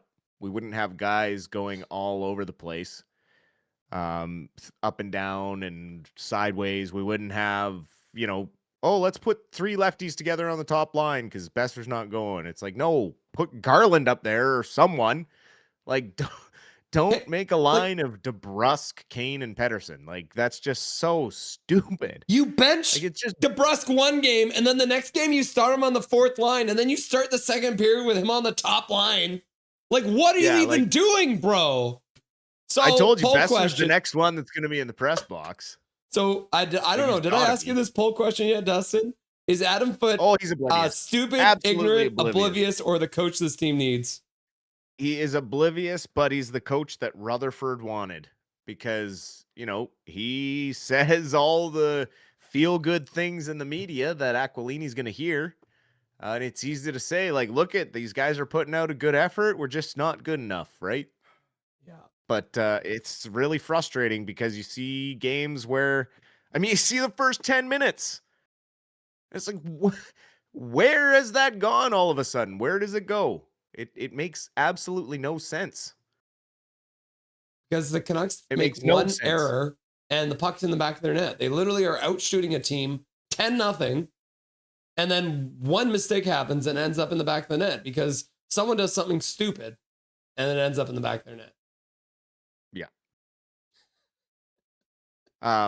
And Colin, I do see your question. I don't think now we can trade Hronek. Hronek has to be the leader for these young guys. You got to keep one of them around, and he's signed long term, and he has absolutely stepped up and played incredibly well since the Hughes trade and filled in a lot of minutes. I really think that he just has to be the one that stays. If they're going to move any of the veteran defenders, I'd prefer to see Myers go just because, you know, we do have Mancini, who's a right-handed right defenseman that can move the puck out of the zone better. Just kind of playing lots of minutes in Abbotsford, but not getting the right kind of minutes. He needs to be playing NHL hockey. And it's a shame that he's kind of wasting a year down in Abbotsford when we're supposed to be in a rebuild, or hybrid rebuild. And, you know, it goes along too with like scratching Ratu, like Nucko talked about, right? Like, you know, this whole movement of, oh, we want to trade out guys to bring in guys that are 25 and younger. And it's like, well, you have one. He's 23-year-old center who's winning the majority of the faceoffs he takes, and you keep benching him. So it just, there's enough people in the hockey world. There's enough of a sample size now. Like, you know, 10 games in, we were giving Foote kind of the benefit of the doubt, trying to be open-minded about it all. And then 20 games in, it starts to get a little alarming. 40 games in, it's pretty clear this guy has no clue what he's doing at the NHL level. You can't tell me that management doesn't know that or recognize that. So, you know, as fans, that's the frustrating thing. Is because, like Tocchet said, Canucks fans are, you know, dedicated. They pay attention. And this smells fishy to the average fan. And so to intense fans or hockey analysts, it starts to not pass the litmus test. It starts to look like intentional tanking without coming out and saying it. Yeah, Ryan agrees with you completely. Apparently you're on the same page with both Corner brothers. He says, I personally wouldn't trade Hronek or Marcus. They are great guys to have with our 3 young D. If Garland or Johnson was a doable trade, I'd take that any day of the week. Yeah. Yep. Does wearing a Trevor Linden jersey mean that you support a rebuild? From Swerve and Man, I've been team rebuild since Benning. Like I didn't like the moves that Benning made. I thought he should have been fired before he was given the opportunity to make that OEL trade. That put us about 5 years behind the 8 ball, and we're now seeing the effect of that ultimately coming back and biting us. I'm gonna get my Trevor Linden jersey. Connor, that's just it, right? It's like these guys have been around the league for so long. Like, that was literally the last ditch effort. I honestly think it was a move to try and make fans happy and make fans think that they were doing everything they could to keep Quinn Hughes, when really behind the scenes they knew Hughes wasn't staying here. They were trying to sell fans on the fact that maybe they could do something to keep him, but there was nothing they could do. He wanted out. He clearly made that clear to Tocchet after the Miller trade was done. And so it's they're going to tell us a lot of things that we want to hear. It's kind of the way they go, but you have to do a bit of reading of the tea leaves and try and look at history of the way, certain teams have been run when they go through issues like the Canucks are going through right now, and the steps that they made to get better. This is new territory for the Canucks for sure, but there are other teams that have struggled with this type of thing. So Unplugged with a good comment. Remember when Bruce got steamrolled when practice habits and structure was questioned? What are they letting Foot stay? The hypocrisy is mind-boggling. And then the question comes in from Connor Cahill too. Why do you hire someone who failed at the junior level, particularly the Kelowna Rockets? Yeah, exactly. And to be clear, I see your question there, Jason J. I have never once given Foot credit for a win. I have stood behind the fact that this team has only gathered their wins out of sheer effort from the players on the ice. The guys are willing themselves to wins. It has nothing to do with any decision Foot has made at any point this year. It's Demko standing on his head. It's Lankinen going 17 for 17 in shootouts. It's the bottom six guys coming through with scoring. It literally has nothing to do with Foot when this team wins. They're winning in spite of Foot, is what I think happens. Exactly. When Foot has less ability to manage his bench on the road, they play better, which is a sign of a terrible coach, because when he's given the opportunity to say, oh, I can match whoever I want with whoever, then suddenly the Canucks play worse. What a surprise. Let's have a second power play unit without a center. Why not? Let's just have Evander Kane take the faceoffs, right? Yeah, exactly. Now my brother's asking, hey, Russ, do you still think PD is our best player? He is still our best player, and that's sad. That's the sad reality we live in right now. But he's still stapled to Evander Kane. And now, as much as I wanted to see it, Brock Besser has been an absolute shadow of himself, right? So now you got Evander Kane on one side taking offensive zone penalties, and then Brock Besser being a offensive black hole. So I still, at this point, until the Canucks can get Pettersson, EP40, a line mate of the caliber of what all these other players that are making 11 point whatever, don't trade him, because it is going to come back to bite the Canucks. Until you can prove that he cannot perform with a good player, a la, JT Miller, don't trade him, because you're going to end up regretting it. Or Bo Horvat or the Sedins when he broke into the league. I mean, he has 2 goals since November 11th, man. I'm sorry, and he has played every game since then.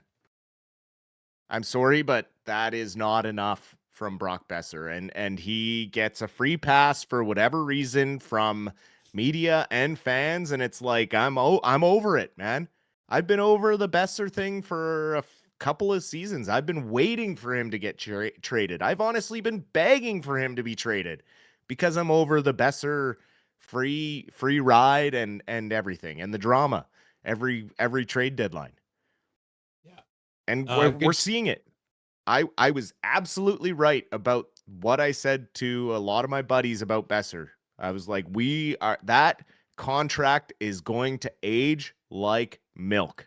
It is going to be so sour and disgustingly chunky with a full no movement clause for the first, 3-4 years of it?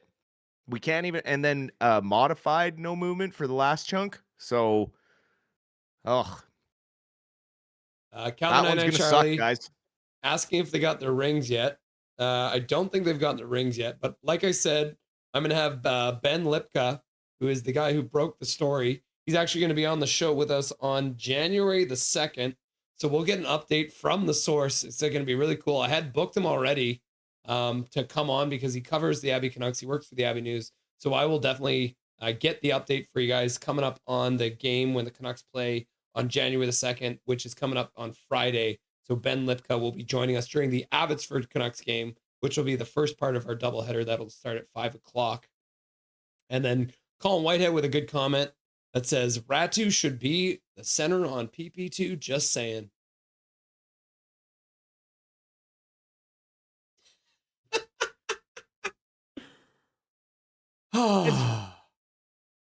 Dustin, do we care about the 3 stars? No. Guess which Canuck made it in, though? Our best player tonight. Drew O'Connor! Drew O'Connor, 3rd star of the game, 1 goal and an assist. Dan Vladar getting the 1st star for some reason. I don't know why Dan Vladar gets the 1st star. Maybe is this Shorty throwing a tantrum? I think Shorty, you know what? I was listening to the game, and for the first time in a long time, even Shorty sounded done. Like, it was weird. He was talking about them pulling Demko. He's like, maybe they'll pull him, maybe they won't. I don't know anymore. It's literally how Shorty sounded on air, and I'm like, that is not good. Yeah, so he gave Dan Vladar the 1st star with a 3 goals against average and a .914 save percentage. Mitchkov gets the 2nd star with 2 assists, and Drew O'Connor gets the 3rd star with a goal and assist. They didn't even give any of the Flyers players who scored a goal one of the stars, which is hilarious. Yeah, I think I'm going to take this as a message from Shorty that he's in trouble, and we need to send help for Shorty. Yeah. Yeah, no, I felt bad for him. I felt the same way, right? Like you just have no clue what Foot is gonna do. Ferraro's confused. He's you can hear him. He doesn't know what to say sometimes. Like Connor just brought it up. Ferraro was pissed as well. It's like, man, there's just no one else in the history of the NHL has ever coached like this, and it's so bizarre to watch and continue to watch at the professional level. Like you get, a young coach trying to find his way at the junior level, and maybe he has kind of these weird tendencies at that age, and he's trying to find his way and figure it out, but he's, going to spend, 5 or 6 years down there figuring it out. Like, oh. I mean, I'm trying to remember which team. Is there a head coach in the AHL that's won like 3 or like 2 or 3 championships is not a head coach in the NHL yet, right? Like sometimes they do marinate down there. So I'm crossing my fingers that Manny Malhotra will just marinate for a while until this plague that is Adam Foote, the damn pantry cook who's only making word salads, can get kicked off this team. Hashtag pantry. Oh, I guarantee his post-game presser is full of, oh man, we pushed hard in that 3rd period. We could have probably played a little better in the 2nd, but we had some good stuff going on out there. The guys never gave up, and you take out the empty netters and you add in some of those missed calls, and it could have been a different game. Yeah, I guarantee you that's Foote's press conference in a freaking nutshell, man. Oh, if I cared more, I would go through all of his pressers, pull the transcripts, and come up with all the dumb things that he says every single game. But I just don't care enough to deal with his word salads. Calvin 99 Charlie. It's 2035. Abbotsford Canucks have finally got their rings for the 24-25 AHL run. Oh, everyone's now marinate, baby, marinate. Yeah, let that marinate, baby. Dustin, holy shit. We got to play the Kraken again on Friday. I hope that game at least has some feeling. It should. Yeah, it's in Vancouver, so the Kraken will probably win. It's a 7:30 start. It's a rare 7:30 start. Yeah, weird, right? On a Friday. Yep. So that day we're actually live for 2 games. We're going to be covering the Abbotsford Canucks. We're going to be playing against the Manitoba Moose. It's going to be really tight. because we're going to have the Abbey Canucks playing the Manitoba Moose. That game gets started at 5. Will be the second half of their 2 games against the Manitoba Moose. I'll pull it up here for you guys. So 5 o'clock start for the Manitoba Moose for the Abbotsford Canucks, which these games are always fun. Manitoba has actually been trashed this year, but we might get to see Phil DiGiuseppe then, because he is going to be playing for the Manitoba Moose, I believe, but I'll have to double check that. And that'll be followed immediately by the 7:30 game against the Kraken. So we're doing a double header. We may very well see the Abbey Canucks win and the Vancouver Canucks lose, but we'll have to wait and see what happens. Absolutely. But one thing that is for sure, we'll see you in the first intermission against the Kraken. Yeah. Dustin, anything you want to say to chat before I let you go? Tough one tonight, guys. Thanks for sticking it out with us. That wasn't a great game to watch, especially after that second period, but we appreciate all of your support, all your questions, comments. It helps us keep the show flowing, and it gives us more things to talk about when we have a stinker of a game like this. So hope everyone enjoys their New Year's Eve and their start to 2026. Have a great day tomorrow, and we'll see everyone next year. Dustin, enjoy a couple days off. We'll talk to you on Friday, brother. Take care, man. Enjoy your New Year's. Cheers. Dustin Boydell, the Silver Fox, stopping by, dropping some knowledge on us. I've ended up in a Trevor Linden jersey to support the rebuild. Is Adam Foote on par or worse than Willie D? I think he's worse than Willie D. He's like the opposite of Willie D, because Willie D, at least we knew what he wanted the team to do. I don't think this team has any idea what Foote wants them to do. I don't think he has any idea. None of these players have any idea how to play in Foote's system, because I think it's a trash system that doesn't work. Sorry, Connor, I didn't get this study. This is a lot like when the Red Wings fired Mike Babcock and promoted Jeff Blashill as head coach. It only ushered in their self-destruct as a quicker pace. Yep, that is true. And my brother, I had to watch the Kraken broadcast yesterday. Thanks, Disney. And holy Lord, my brothers and sisters in Christ, their color commentary is bad. I'm not surprised by that. My God. No replacement for the well that was empty. With the Sedin's retirement is a chapter 2. Yep. Dustin, yes, I agree. Foote is oblivious. Yep. Not our night, but the season is still alive. Go Canucks, go! Go Canucks, go! Look at that. That's why Muhammad's great. He keeps the positivity up. Thank you, Muhammad.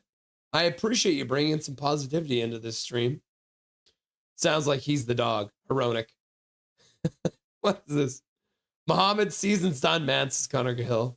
The Space Invaders. There you go. That's a Space Invader.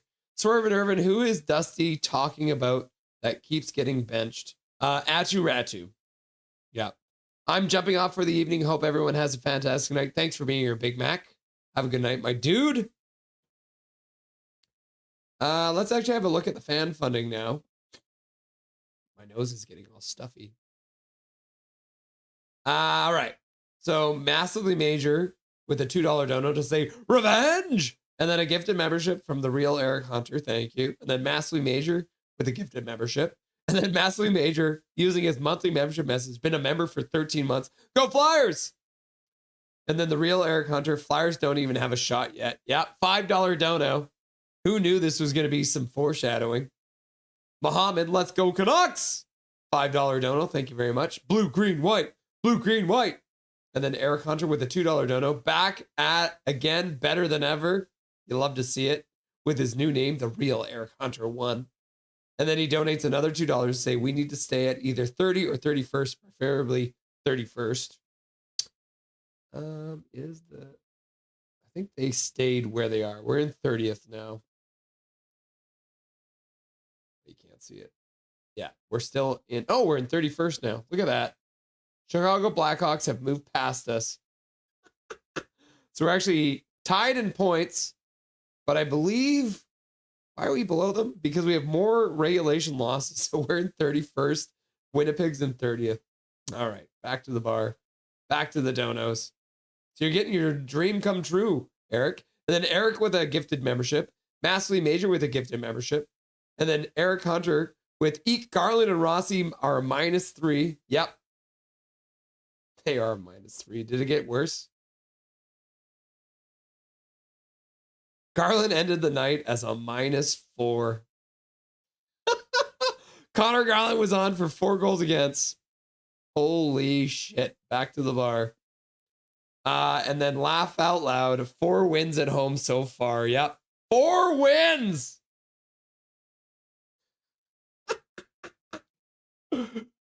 Four wins at home. Look at this. 4-12-1 on home ice. Back to the bar. And then one more. Eric Hunter very generously giving us a 5 gifted membership for the last VLander goal. So thank you very much, Eric, for your donos. We appreciate you, my dude. I appreciate you. Chad appreciates you. Oh, mercy me. We're going to do 2 doubleheaders this weekend, by the way, if anyone didn't know that already. 2 doubleheaders. Can you believe it?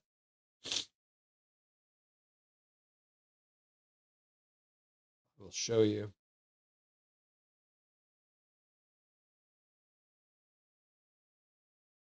Yes, I will show you. Hang on a second here. Got to bring up the PWHL schedule too, because we got a Golden Eyes game too.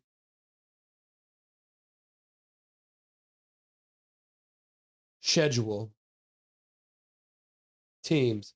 Vancouver Golden Eyes. Okay. So, stay with me here. It's about to get crazy up in here, all right? So, the whole thing starts on Friday. We're going to have a doubleheader. So, 5 o'clock, we're doing the Abbotsford Canucks versus the Manitoba Moose. Should be fun to see, which is going to be immediately followed by the Vancouver Canucks versus the Seattle Kraken at 7:30. So this is going to be tight, right? Like this game will probably just be finishing up as this one gets started. So we'll play that by ear, how that goes. So first doubleheader, Friday, 5 o'clock start, Manitoba Moose versus Abbotsford Canucks, and then Seattle Kraken versus Vancouver Canucks. And then the next doubleheader comes in with the Vancouver Golden Eyes playing against the Boston Fleet. It's going to be a 4 o'clock start because they're playing over in Detroit as part of the takeover tour. So we're going to have the Vancouver Golden Eyes versus the Boston Fleet, followed immediately by the Vancouver Canucks playing the Boston Bruins. So it's a Boston-Vancouver doubleheader on Saturday. So doubleheader, Manitoba Moose, Abbotsford Canucks, Vancouver Canucks on Friday, and then Golden Eyes and Vancouver Canucks on Saturday. So back-to-back doubleheaders coming up on Nothing is Perfect. Just so you guys know. Back to the bar. Get excited. Thanks, Swervin' Irvin, says Shannon. Isildur, let the team driveless headed for the ditch. Yeah. I think Foote needs to play Ratu instead of crappy David Camp. Just saying Camp should go, in my opinion. Yep. I agree 100%. Just like Nucko said, hashtag free Ratty. Hashtag free Ratu. Remember, every time you're in Canucks social medias, hashtag free Ratu. All right? That's what we got to do, guys. Nucko called for it. Hashtag free Ratu. Big Mac, good night, dude. Big Mac. I think fans need to buy our Trevor Linden jerseys and come to the next game with just Trevor Linden jerseys. Maybe it will open the eyes that we've been ready. Calvin and I try that. I like the idea. Be like the Guy Fawkes masks. Instead of showing up in those, everyone shows up in a Linden jersey. Crappy Dave. Throw our all jerseys on the ice and keep Linden jerseys. Yes! Lots of stuff Luongo, then the kids at the Roxy lifestyle choices. Dusty, I think people should save themselves the trouble and frankly not watch any press conferences from Foote, Alvin, or Rutherford. Yep. Can we replace Patrick Alvin with Cameron Hope? Maybe. But I think we might not be doing that. Something hella drastic, Irvin. We as fans need to show we don't like the mushy middle. We want to actually be actually good. Get Abby their rings also. Yep. Ryan Gorner, the bar for who is best on the Canucks is very low. That is accurate. Foot has no top 6 forwards, or at least players who play top 6 level. You were right, Ryan. My brother is correct. Alvin and the Chipmunks. Dave. Mohammed says, Connor, Canucks won't roll over that easily. They will play until the end. I agree with you, Mohammed. They don't give up. Colin agreed. Absolutely agreed. Ratty needs to be on PP2. That's what he was agreeing with. We need to amplify the sound of Abby not getting their rings also. Yeah, like I said, on Friday, during the Manitoba Moose game, we're going to have Ben Lipka on, and he's going to let us know what's going on. Why decline to trade Ratty this offseason if you were going to play him? If you weren't going to play him? I know, Colin. It's insane. The Sedins deserve so much credit for being more than willing to stay and coach through this dog shit. Swear jar. Ryan Gorner, I think Brock has blackmail on Francesco. Only explanation for his re-sign. Yep. Isildur, Louis Eriksson reruns? Yeah. Connor Gale, Mohammed, shame this game disapproved your assertion. They rolled over and died at home again. Connor Cahill, I will not agree with you that they rolled over and died, but they did lose. I don't think they're giving up. They just don't know what to do. I don't think the Canucks team is giving up. They have no idea what they're supposed to do. So I agree with Mohammed. They won't give up, but that doesn't mean they're going to win the game. No rings, but they've already been fitted already. Hashtag buckets of lies. He used the force. Trevor Linden, says Zach, and then Trevor Linden appears. Wild wanted Ratu, Shelovs, and a 15th for Rossi. We said no, then scratch Ratu all the effing time. Please make that make sense. Colin, it makes sense because Adam Foote is an idiot. And that's an insult to idiots. Good point, Colin. Clown, although I'm glad we kept the 15th overall. Yeah. Marinate! Swervin, I agree. I love Coots, but it is confusing. Yep. Get tangy. A zesty Malhotra. I see his kid flying up the draft charts. Yep. Canucks keep trotting out BBN no as a celebrity fan. Who cares? Who is BBNO $? I don't even know. Zip. Yes, Caleb Malhotra looks really great, like a really great player. Yeah, I want him. BBNO $. Is kind of trash, so it fits with the team. Irvin, laugh out loud. Sticking it out helps. Swerve Irvin, dude probably gets free tickets. Yeah, that was a treat. Russ and Dusty, I each just for you. Unwatchable for just the two of you. Sorry, typo. Unwatchable for just the two of you. Yeah. Schwagging out. Willie D won the Memorial Cup recently. Russ question, why did the Canucks decline to trade Ratu this offseason only to always scratch him? Because they apparently think this is a good development plan for him. I think that's, if you want the real answer, I think Adam Foote thinks this is good for his development, but he's also an idiot. Swervin Irvin, let get Desharnais back after we draft his former star, Gav McKenna. Can you imagine? Maybe that's the plan. We're going to hire Willie D back so he can coach McKenna again. Oh, my brother says, love you, bro. It's New Year's Eve here. I'm headed out with cheese, garlic, bacon, cob, loaf, and getting loose. Peace out, everyone. Thanks for being here. And he's got a gnome in the chat. Nice to have you, Ryan. Miss you, brother. Happy New Year. Have fun down there. And make good choices, brother. Trevor Linden mask. Trevor Linden mask. Trevor Linden mask. Trevor Linden mask. Yes, let's get Trevor Linden masks made. And then he can just be there in the stadium. We get a bunch of masks made. And then everyone wears the Trevor Linden jerseys. The lady on Kong is a smart cookie. She knows hockey. That lady on Kong. I can live with the tank, but not with Foote in charge. Let the assistants run the team the remainder of the season. James C. Kirk, you might be onto something. If they don't play him this season, they are gaming for another lotto bonus. Can't blame him. Yep. Home fans should chant, we want Manny, we want Manny. Yes, Colin Whitehead, let's get that going. James C. Kirk, Foote makes me livid, captain. Yeah, me too, bro. Oh, man. I'm trying to like not be mad about it because I know what's going on. Brian's like, free Ratu! There will be demand for Manny. I think the sucker, our season ticket holders, they are the most suckers out of everyone. Why continue to buy season tickets? Spending over $1,000 for 4 wins. Laugh out loud. Mohammed, thanks for the great stream, Russell. Great community and great group of people here. Wishing everyone an awesome evening. Yep. You too, Mohammed. Thanks for being here, my dude. Caleb Malhotra, let's see how he is doing. I think he went to college down east. I believe Caleb Malhotra is still playing in the CHL. Let's see.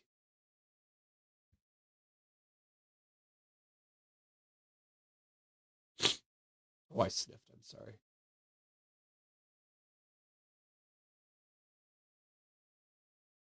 He's scheduled to play there next year, looks like.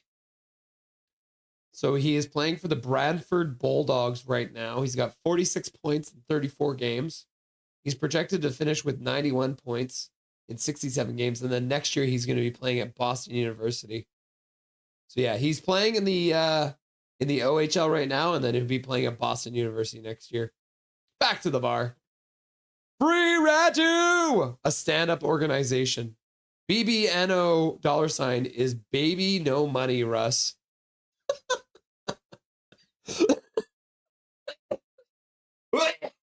Oh, I'm gonna die. Oh my God. Bad choices. Oh my God, my brother's gonna make bad choices. And if you've ever gone, you've never partied with my brother, and that can get crazy. When me and my brother drink together, it's a trouble. Too much time on my hands. Happy New Year's, Russell, and everyone. Wishing you all the most. More great streams, good vibes, and Canucks win in 2026. The Kraken Television Network. Miffy women too. Russ, I meant you and Dusty and the chat are why I keep coming back to the stream. I love to hear that, Colin Whitehead. Thank you for your support, my dude. Support this stream, not Rogers and the Canucks. Yeah. Thank you, Swervin. Thank you, Colin. I appreciate you guys' support. Brantford, so 5 years out there. Yeah.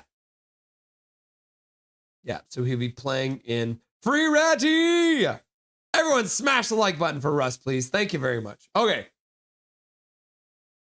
Baby No Money had a mid-hit song like 6 years ago. Huh. We don't get a game until next year, eh? Gonna be a long year, laugh out loud. He's mildly popular. That's a dad joke if I ever heard one. Calvin 99 Charlie. Okay. Like I said, guys, we're going to be live again on Friday for a doubleheader. We're going to have the Abbotsford Canucks versus the Manitoba Moose, followed up by the Vancouver Canucks versus the Seattle Kraken. And then on Saturday, we're going to have another doubleheader, and that's going to be the Boston Fleet versus the Vancouver Golden Knights, and then the Vancouver Canucks versus the Boston Bruins. So doubleheader, 2 days in a row, Friday, Saturday. Get ready. Dijon Mustard is here. Have a happy new year, everyone. Nothing is perfect, and Team Tank is still on. It would be unlike an unlike. All right, guys. Thank you, everyone, for being here tonight. I appreciate you. Thank you to Hunter and Major. Thank you to Dustin. Thank you to Nucko for stopping by. Love Russell's seductive, raspy tone tonight. Roar, roar. Things are getting weird. Laugh out loud. All right. I'll see you guys again on Friday. Enjoy the rest of the week, and Happy New Year, everyone. And we'll talk again soon. And remember, until next time, my name is Russ Holiday. This is Nothing is Perfect, and make sure that you make good choices.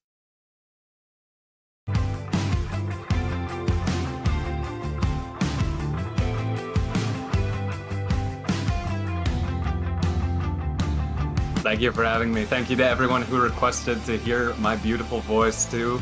I appreciate that.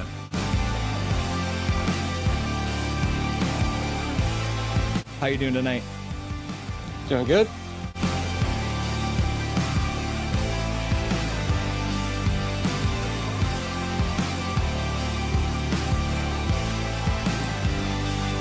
Thank you very much for taking the time out of your very first hockey game to join the stream. Everyone was very excited to see you, and enjoy the rest of the game in the third period.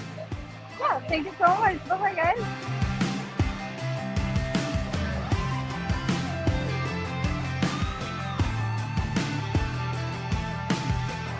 Trevor Beggs, joining the show from Locked On Canucks. Thanks for joining me today, brother.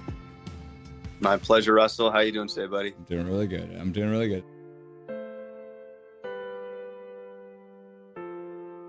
Hey, buddy, what an intro. Thanks, man. Hey, no problem. It's nice to see you again. It's been a while. Dude, absolutely. Yeah, those late nights, early mornings. Yeah, weird they were times. rough. We are excited to welcome Dave Hall to the show. Welcome, my man. Hey, thanks for having me today. I'm excited to be on. We're excited to welcome to the show Larry Fisher. Thanks for having me, Russell. Looking forward to talking lots of hockey.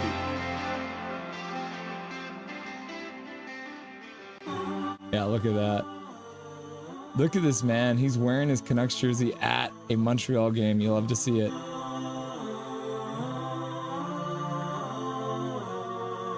He became a local legend by calling the Abbotsford Canucks Calder Cup run. We were very happy to welcome Brandon Asselt to the show. How's it going, brother? Russell, I'm doing well. Thanks a lot for having me on. I'd like to introduce to Nothing is Perfect, Mr. Zach Nolan. Thank you so much for having me. It's great to have you.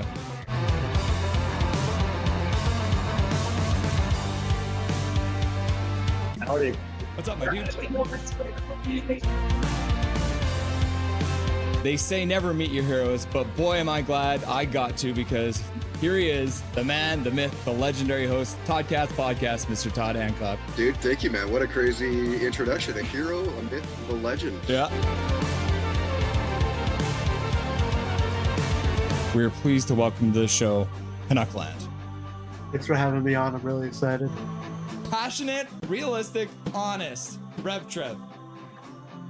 Let's go. Let's get some passion going. There's some actual hockey playing.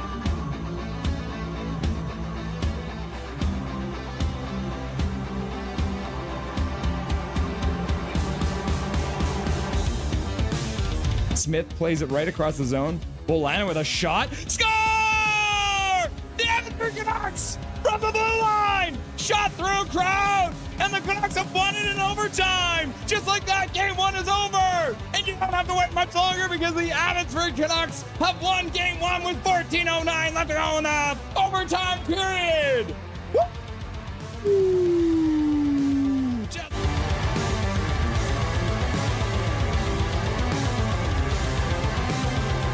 Charlotte wins the draw. They skate in. They take a shot towards the net. Goes high and wide. Comes around. In behind. Into the corner. And just like that! Just like that! Be resilient. Next man up. The Abbey Canucks, no doubt, never lost 2 games in a row in this Calder Cup Finals. And the Abbey Canucks are Calder Cup champions! Woo! Can you believe it?